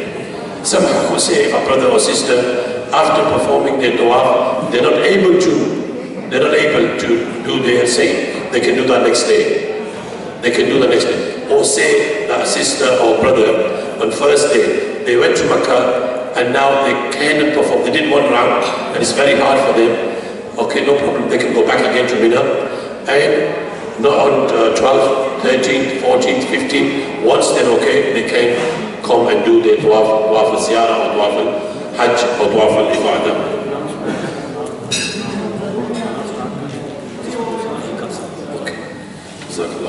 Inshallah, food will be served. Please continue eating food and at the same time continue asking questions because there's a great benefit in it. And Rasulullah sallallahu alayhi wa sallam, when he was with the companions in Mina, and he sallallahu alayhi wa sallam said to the companions regarding Hajj, and also look, regarding Salah, Rasulullah sallallahu alayhi wa sallam says, Sallu kama ra'aytumuni usalli. Pray as you have seen me pray. And regarding Hajj, Rasulullah sallallahu alayhi wa sallam says, Khudhu anni manasikakum. Khudhu anni manasikakum. Learn from me the ways of Hajj. And that's why the companions, they will keep asking Rasulullah sallallahu alayhi wa sallam, O Messenger of Allah sallallahu alayhi wa sallam, I went to Makkah and I did not do my say. Oh, I went to Makkah and I couldn't, I've thrown my pebbles. But before pebbles, I shaved my head. What was the answer of Rasulullah sallallahu alayhi wa sallam? Again, la haraj, la haraj. If the tartib went up and down. But the best is follow the tartib. Because some scholars, they believe that tartib is wajib, in order. Doing everything in order is wajib. So be careful, but once you are in Makkah, once you are in Mina, once you are in Arafat, Muzdalifah, make sure you do everything in order. But somehow, if by mistake you forgot, then the qalam does not write. The qalam does not write if you forgot. And subhanAllah, Rasulullah sallallahu alayhi wa sallam beautifully said it, that Allah subhanahu wa ta'ala loves the person who asks Allah for forgiveness. So always ask Allah subhanahu wa ta'ala for forgiveness. Regarding shoes, which shoes are allowed and not allowed in Ihram? For sisters, normal clothes and normal shoes, which they wear day to day, and whatever is easy for them, that's their ihram. Regarding brothers, you have to wear two white sheets, that's your ihram. And regarding your shoes, Rasulullah sallallahu alayhi wa sallam, he did not have a special shoes for Umrah or Hajj. Rasulullah sallallahu alayhi wa sallam's shoes was the normal which he wear every single day. And those days, I think you can say a little like that. You must have seen the picture. Very simple shoes. Rahmatul Alameen. He did not have a special shoes. And learn lessons from that. There's no special shoes. Indeed, if you go into the depth, then you will find the differ amongst the scholars. Some scholars says that you're not allowed to wear shoes. You have to wear the flip-flap slippers. Some scholars say that you can wear flip-flap or shoes and your foot should be shown from the top. Your foot should be shown from the top part of it. And therefore, in general, try to wear the flip-flap, but it's dangerous. Sometimes flip-flap is very dangerous, especially when there's a water and it's easy, you may get your clothes dirty. And so there are different kinds of flip-flap, which I said to you, mentioned to you, at Rasulullah sallallahu alayhi wa sallam's shoe. You will get that from Makkah easily. But again, but sandals are very, very easy to walk and easy to wear and easy to move. So whatever, again, you feel comfortable, wear it.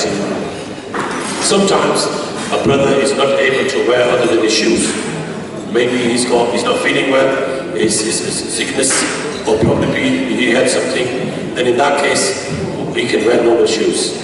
He can wear normal shoes. Again, whatever is easy for you, and especially why I say flip-flap or those plastic slippers, because in Mina you have to do wudu, and the toilets are 100 per person, 100 person, one toilet, or maybe more.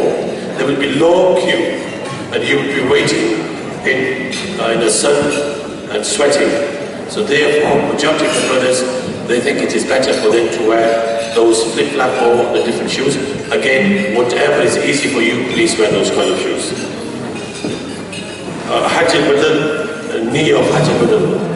Hajj and Umrah is that once during Rasulullah sallallahu alaihi wasallam, there was this man who wanted to perform Hajj on behalf of somebody else.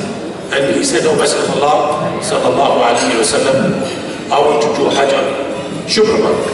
Then Rasulullah sallallahu alaihi wasallam asked him, "Have you done your own Hajj?" So the main condition for that is you must perform your own Hajj and then do for Shubra, or then do for your mother, then do for your father, then do for your beloved one, whoever you want to do. So that is the main condition. And the niyyah is, once you make the niyyah, labbaik Allahumma labbaik, labbaika, and then you mention that number, the name, I'm here, labbaika, and Muhammad,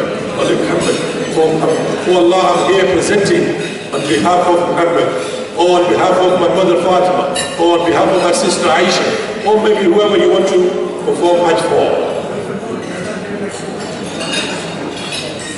Can you do Umrah for deceased parents or live family members? What process we do? You can perform Umrah, similar as Hajj.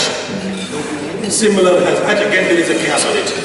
There is no direct hadith of Rasulullah sallallahu alaihi wasallam, but it is a qiyas. A qiyas is opinion, because if you can do Hajj, then why don't you do Umrah? That's what the scholars say that. So you can do Umrah on your deceased, especially your mother and father, your relatives, you can do.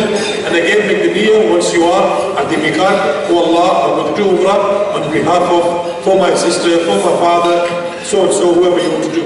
And regarding those who are living, those who are still, mashallah, live, make dua for them. Oh Allah, bring them, oh Allah, give them a strength so they can come and do Hajj, or they can come and do Umrah, or they can come and do the Tawaf, inshallah. So pray for them. While going from Mina to Arafat, if you, by mistake, make yourself unclean, might be, okay, you mean, how you clean yourself. Well, in that case, if it's a small drop on your ihram, a urine, then wash that. Wash that. If you got an extra sheet, then change it. Then change it. And it is better to change it. And sometimes, I mean, there's no need to be ashamed.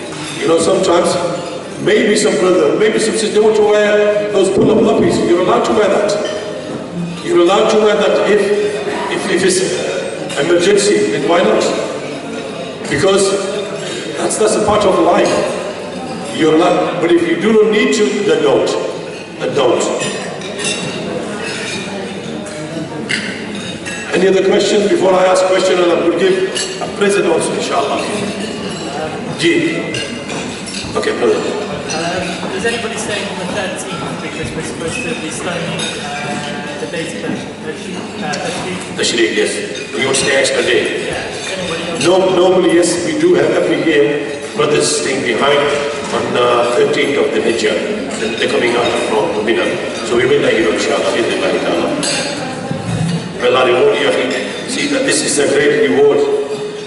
Normally we try to rush on 12th of the Hijjah out of Mina, but if you stay extra day, then there's a great reward. And say, if you're still in Mina on 12th of the Hijjah, and it's a Maghrib time, don't leave. Stay in Mina for another night. But if you're out of Mina, then alhamdulillah, that's okay. Jibril. Can you raise your voice a little bit?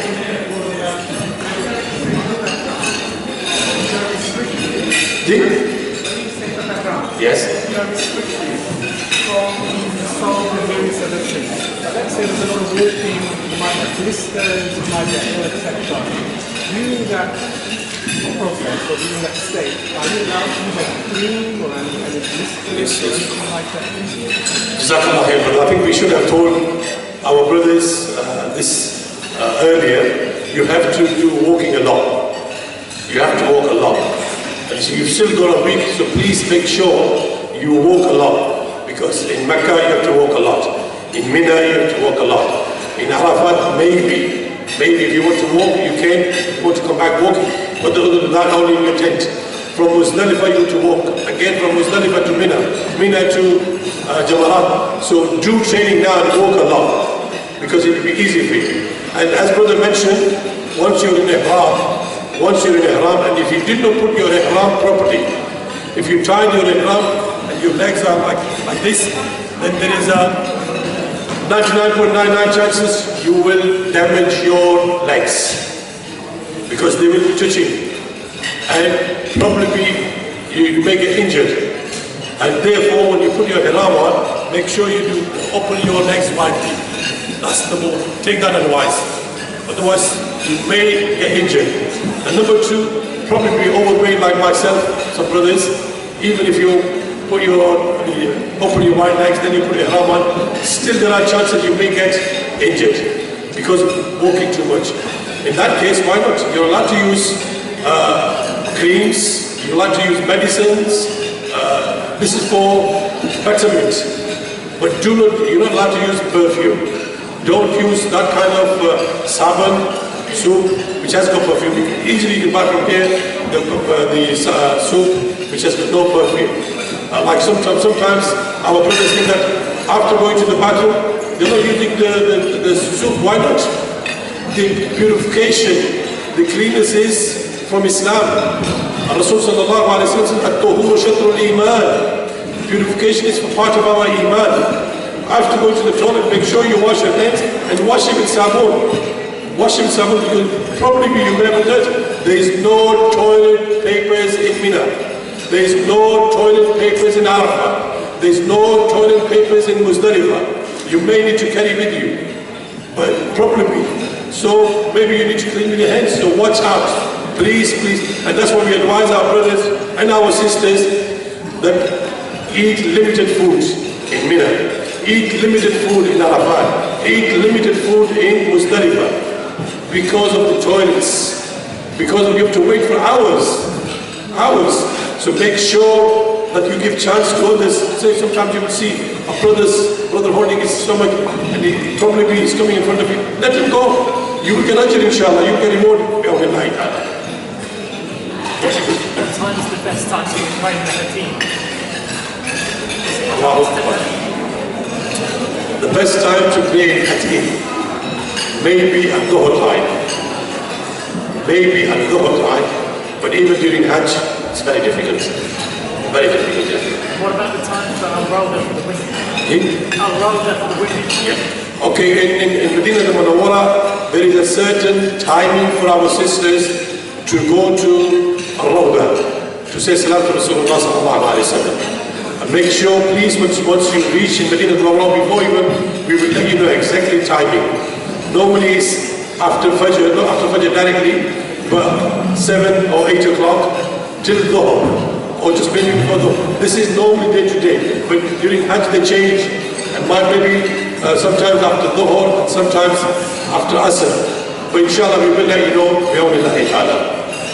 For brothers it's open, but again, try to pray your daily prayers in Khana Kaaba and pray your daily prayers in Masjid Rasul sallallahu alayhi wa sallam. Any other questions?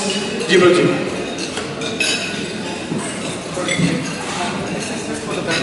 The majority of the people have got smartphones, and during 8, 9, 10 because they're going to be away, I'm assuming there's not going to be any charging calls, but because lots of us have got Quran and Dua and so on, so maybe what the situation is. I know you can get a charging pack, but are you allowed to keep that in your hand luggage, or does it have to be in your one that you have to keep? Okay, take this minute. That's me, Jazakallah khair, brother. I think it's a very important question, and that is regarding your iPhones or latest telephones, if you're carrying it, and what do you have to do, like for du'as, verses of Quran or full Quran on it, and what do you have to do? Why not get benefit from it?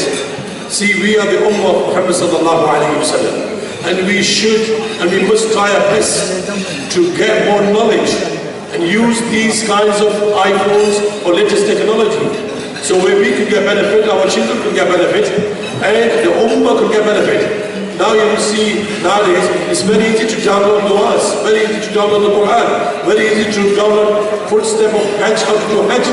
Why not try to get benefit from your iPhone by using that for du'as, for reading the Quran, and then, yes, keep that in your bag. Do not leave here and there. There are lots of chances, lots of brothers say, oh, I left my phone and it's gone. It's gone. So you have to look after yourself or your phone. Any question?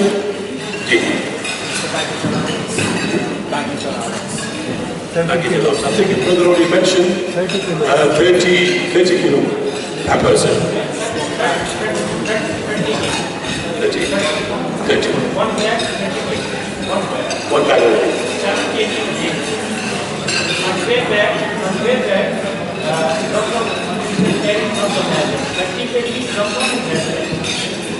So it's 30 kilo bag, one, and then hand will give 7 kilo, and on your way back, you will have extra 5 liters of Zamzam. You will not be carrying that out with your luggage, but 30 kilo plus Zamzam. How many pebbles we have to collect? 49 or 70? If it's 49 or 70, can we collect extra or has to be exact amount? Jazakallah khair. I think this is a very good question. Again, the question was very good. Collecting the pebbles, 49 or 73. If you want to stay extra night, as brother mentioned, Allah reward him for staying 12th of the Hijjah in Mina, then in that case 73. And if you're just intending to stay up to 12th of the Hijjah, then 49 pebbles. Somehow say you have taken extra pebbles, 5, 10, 15, nothing wrong with that. And you do not have to go back where you picked it from. Because there is a confusion sometimes. They said, oh no, you have to go back and throw them there. No. If you have picked from Muzdalifah or Mina, then you do not have to go back and there and throw them in. No. And sometimes when you're going to Mina to throw the jamarat, the pebbles, you may have dropped on the way going. You can pick from there anyway, on the way. But do not pick at the place of jamarat, the used one. Don't use those pebbles, because they're already used. And make sure you use the new ones. So you can pick up while you're walking towards the jamarat, but not from the pillar, around the pillar, or from that bridge.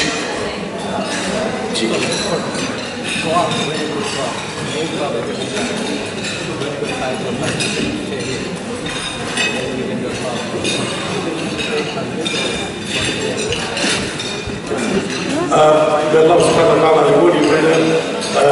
He said that normally for doing the tawaf and saying and umrah, and normally extra doing tawaf, are we allowed to take, his sister's wife or mother or daughter, can they go lonely?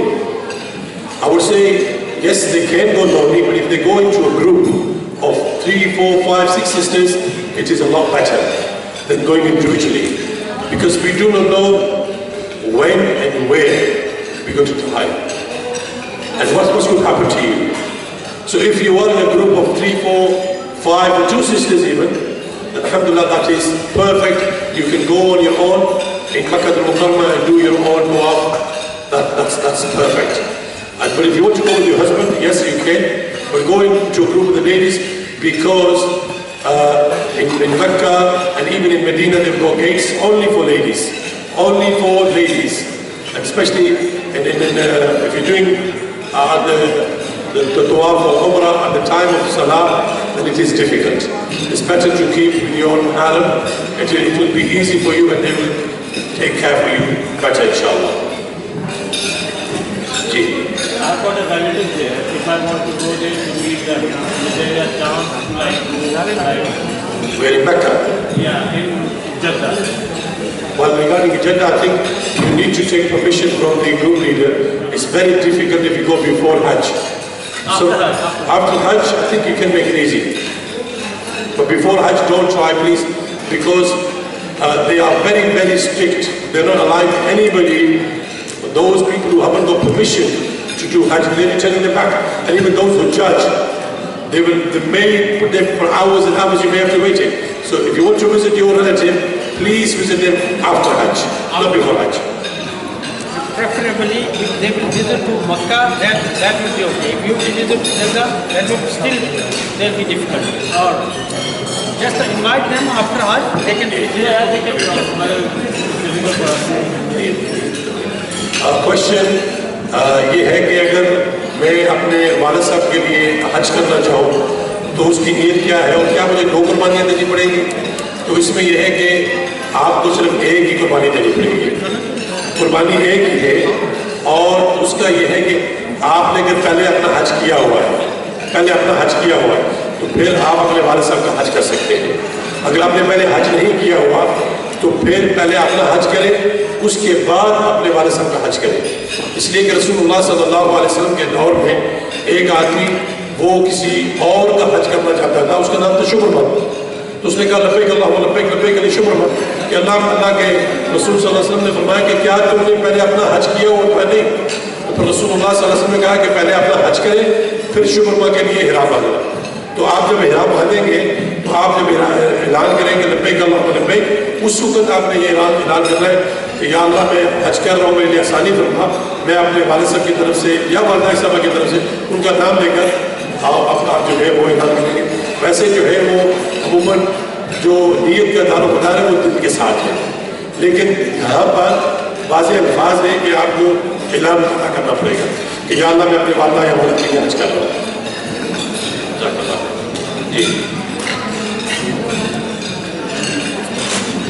Okay, I'm going to ask a question and I'm going to give a present, and that is, you can give that to, if it's a sister, she can take it. If it's a brother, then you have to give it to your wife or your mother or your sister. The question is, I mentioned 3 Ummahat al-Mu'mineen earlier on. 3 our mothers, the wives of Rasulullah sallallahu alaihi wasallam. Just name me these 3 wives of Rasulullah sallallahu alaihi wasallam. 3 wives. And there's a present for you, inshallah. Ji. No, this is.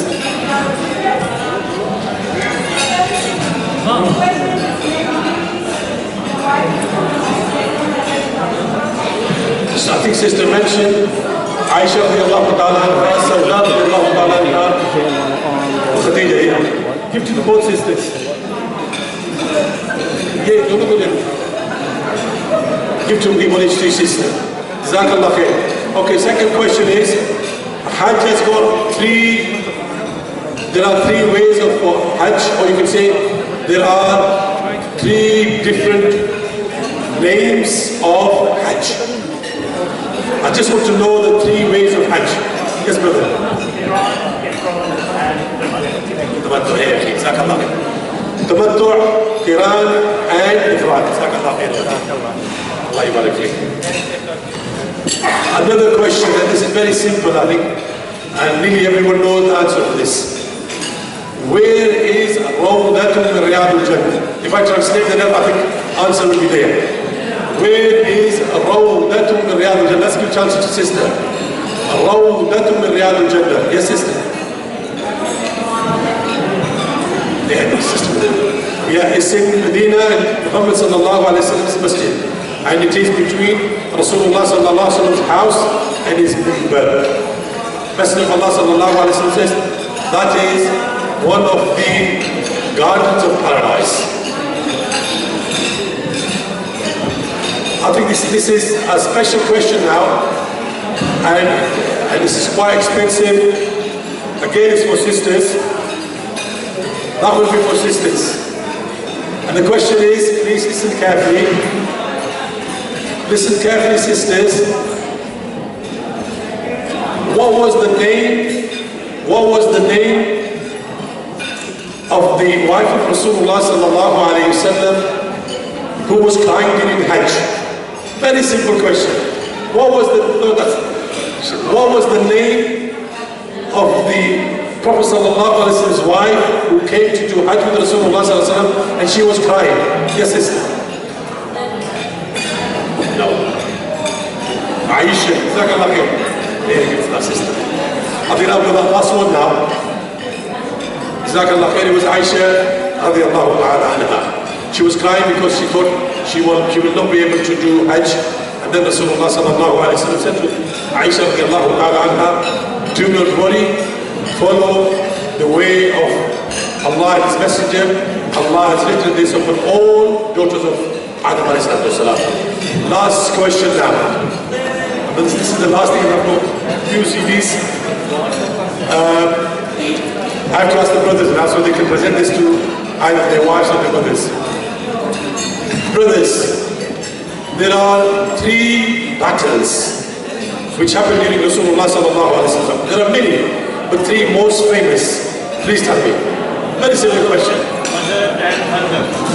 3, no,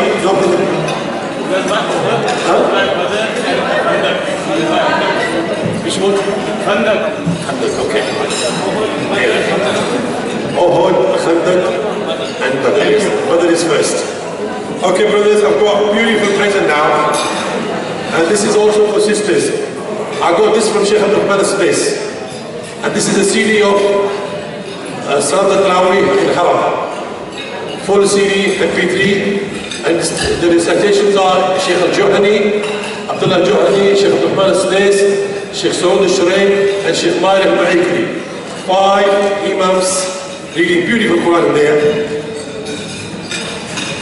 Can somebody tell me, where was Hajj made obligatory on Rasulullah sallallahu alayhi wa sallam?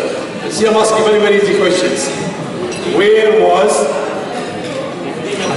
Hajj? Okay, brother.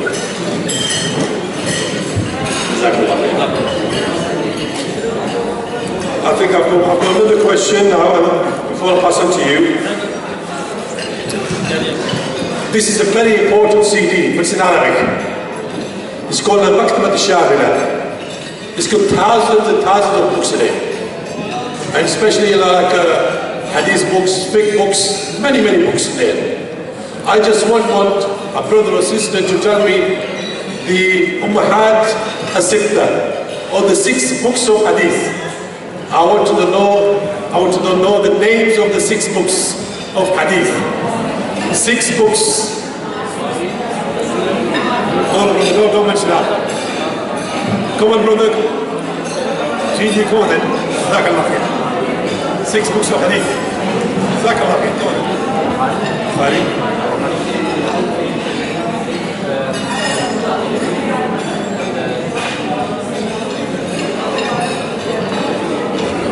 Go forward and I'll give you. The brothers go forward. I will give him my present. Oh, subhanAllah. I'll give him anyway. I've got 2, so I don't know if I've got only 1. I've got another one. He answered 4. Now I'll really I'll change them. Sahih Bukhari, Sahih Muslim, Tirmizi. Which one is it? Tirmizi, and I'll leak out to you Ibn Majah. 2 more left. And Mishkat is sorry.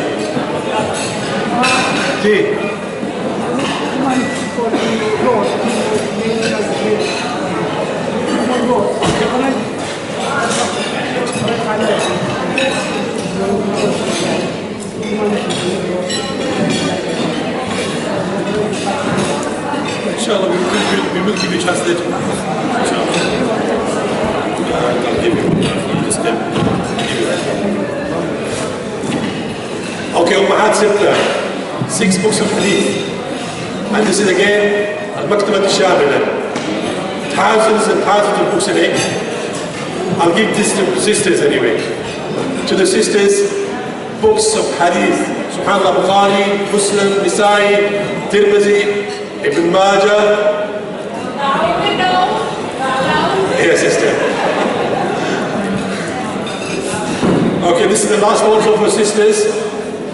Last for the sisters. And this is Tarawih again in Mecca.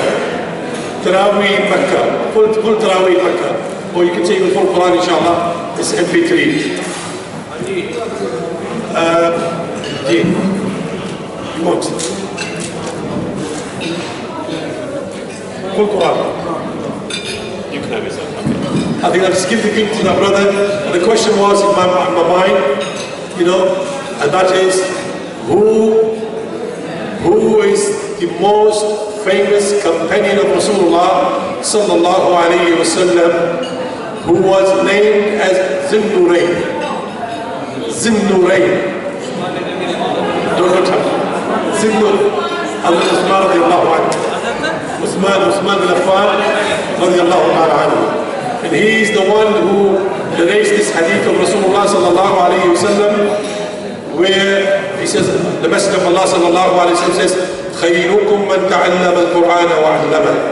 The best amongst you is the one who reads Quran, who tries to understand the Quran, who tries to spread the word of Allah subhanahu wa ta'ala others. And it is Uthman bin Affan radiallahu ta'ala anhu who has done tremendous work on this ummah.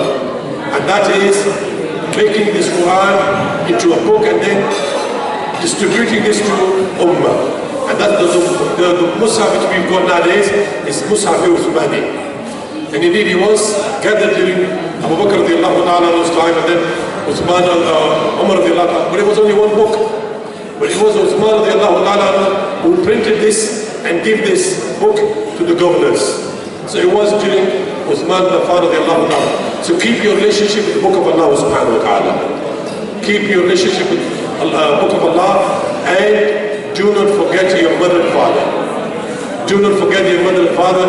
If you want Allah to be pleased with you and the Messenger of Allah sallallahu alayhi wa sallam, then be nice and kind to your mother and father.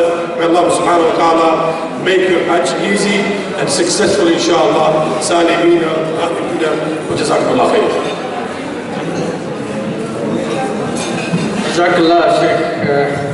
We are now closing question and answer session, inshallah. Only few minutes because we are running out of time. 4 o'clock, another session is going to be held here.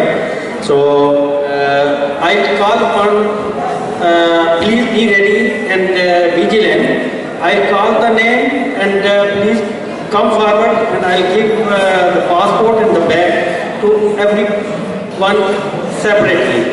But be seated at your chairs, and when I will call, kindly come forward and take the bag.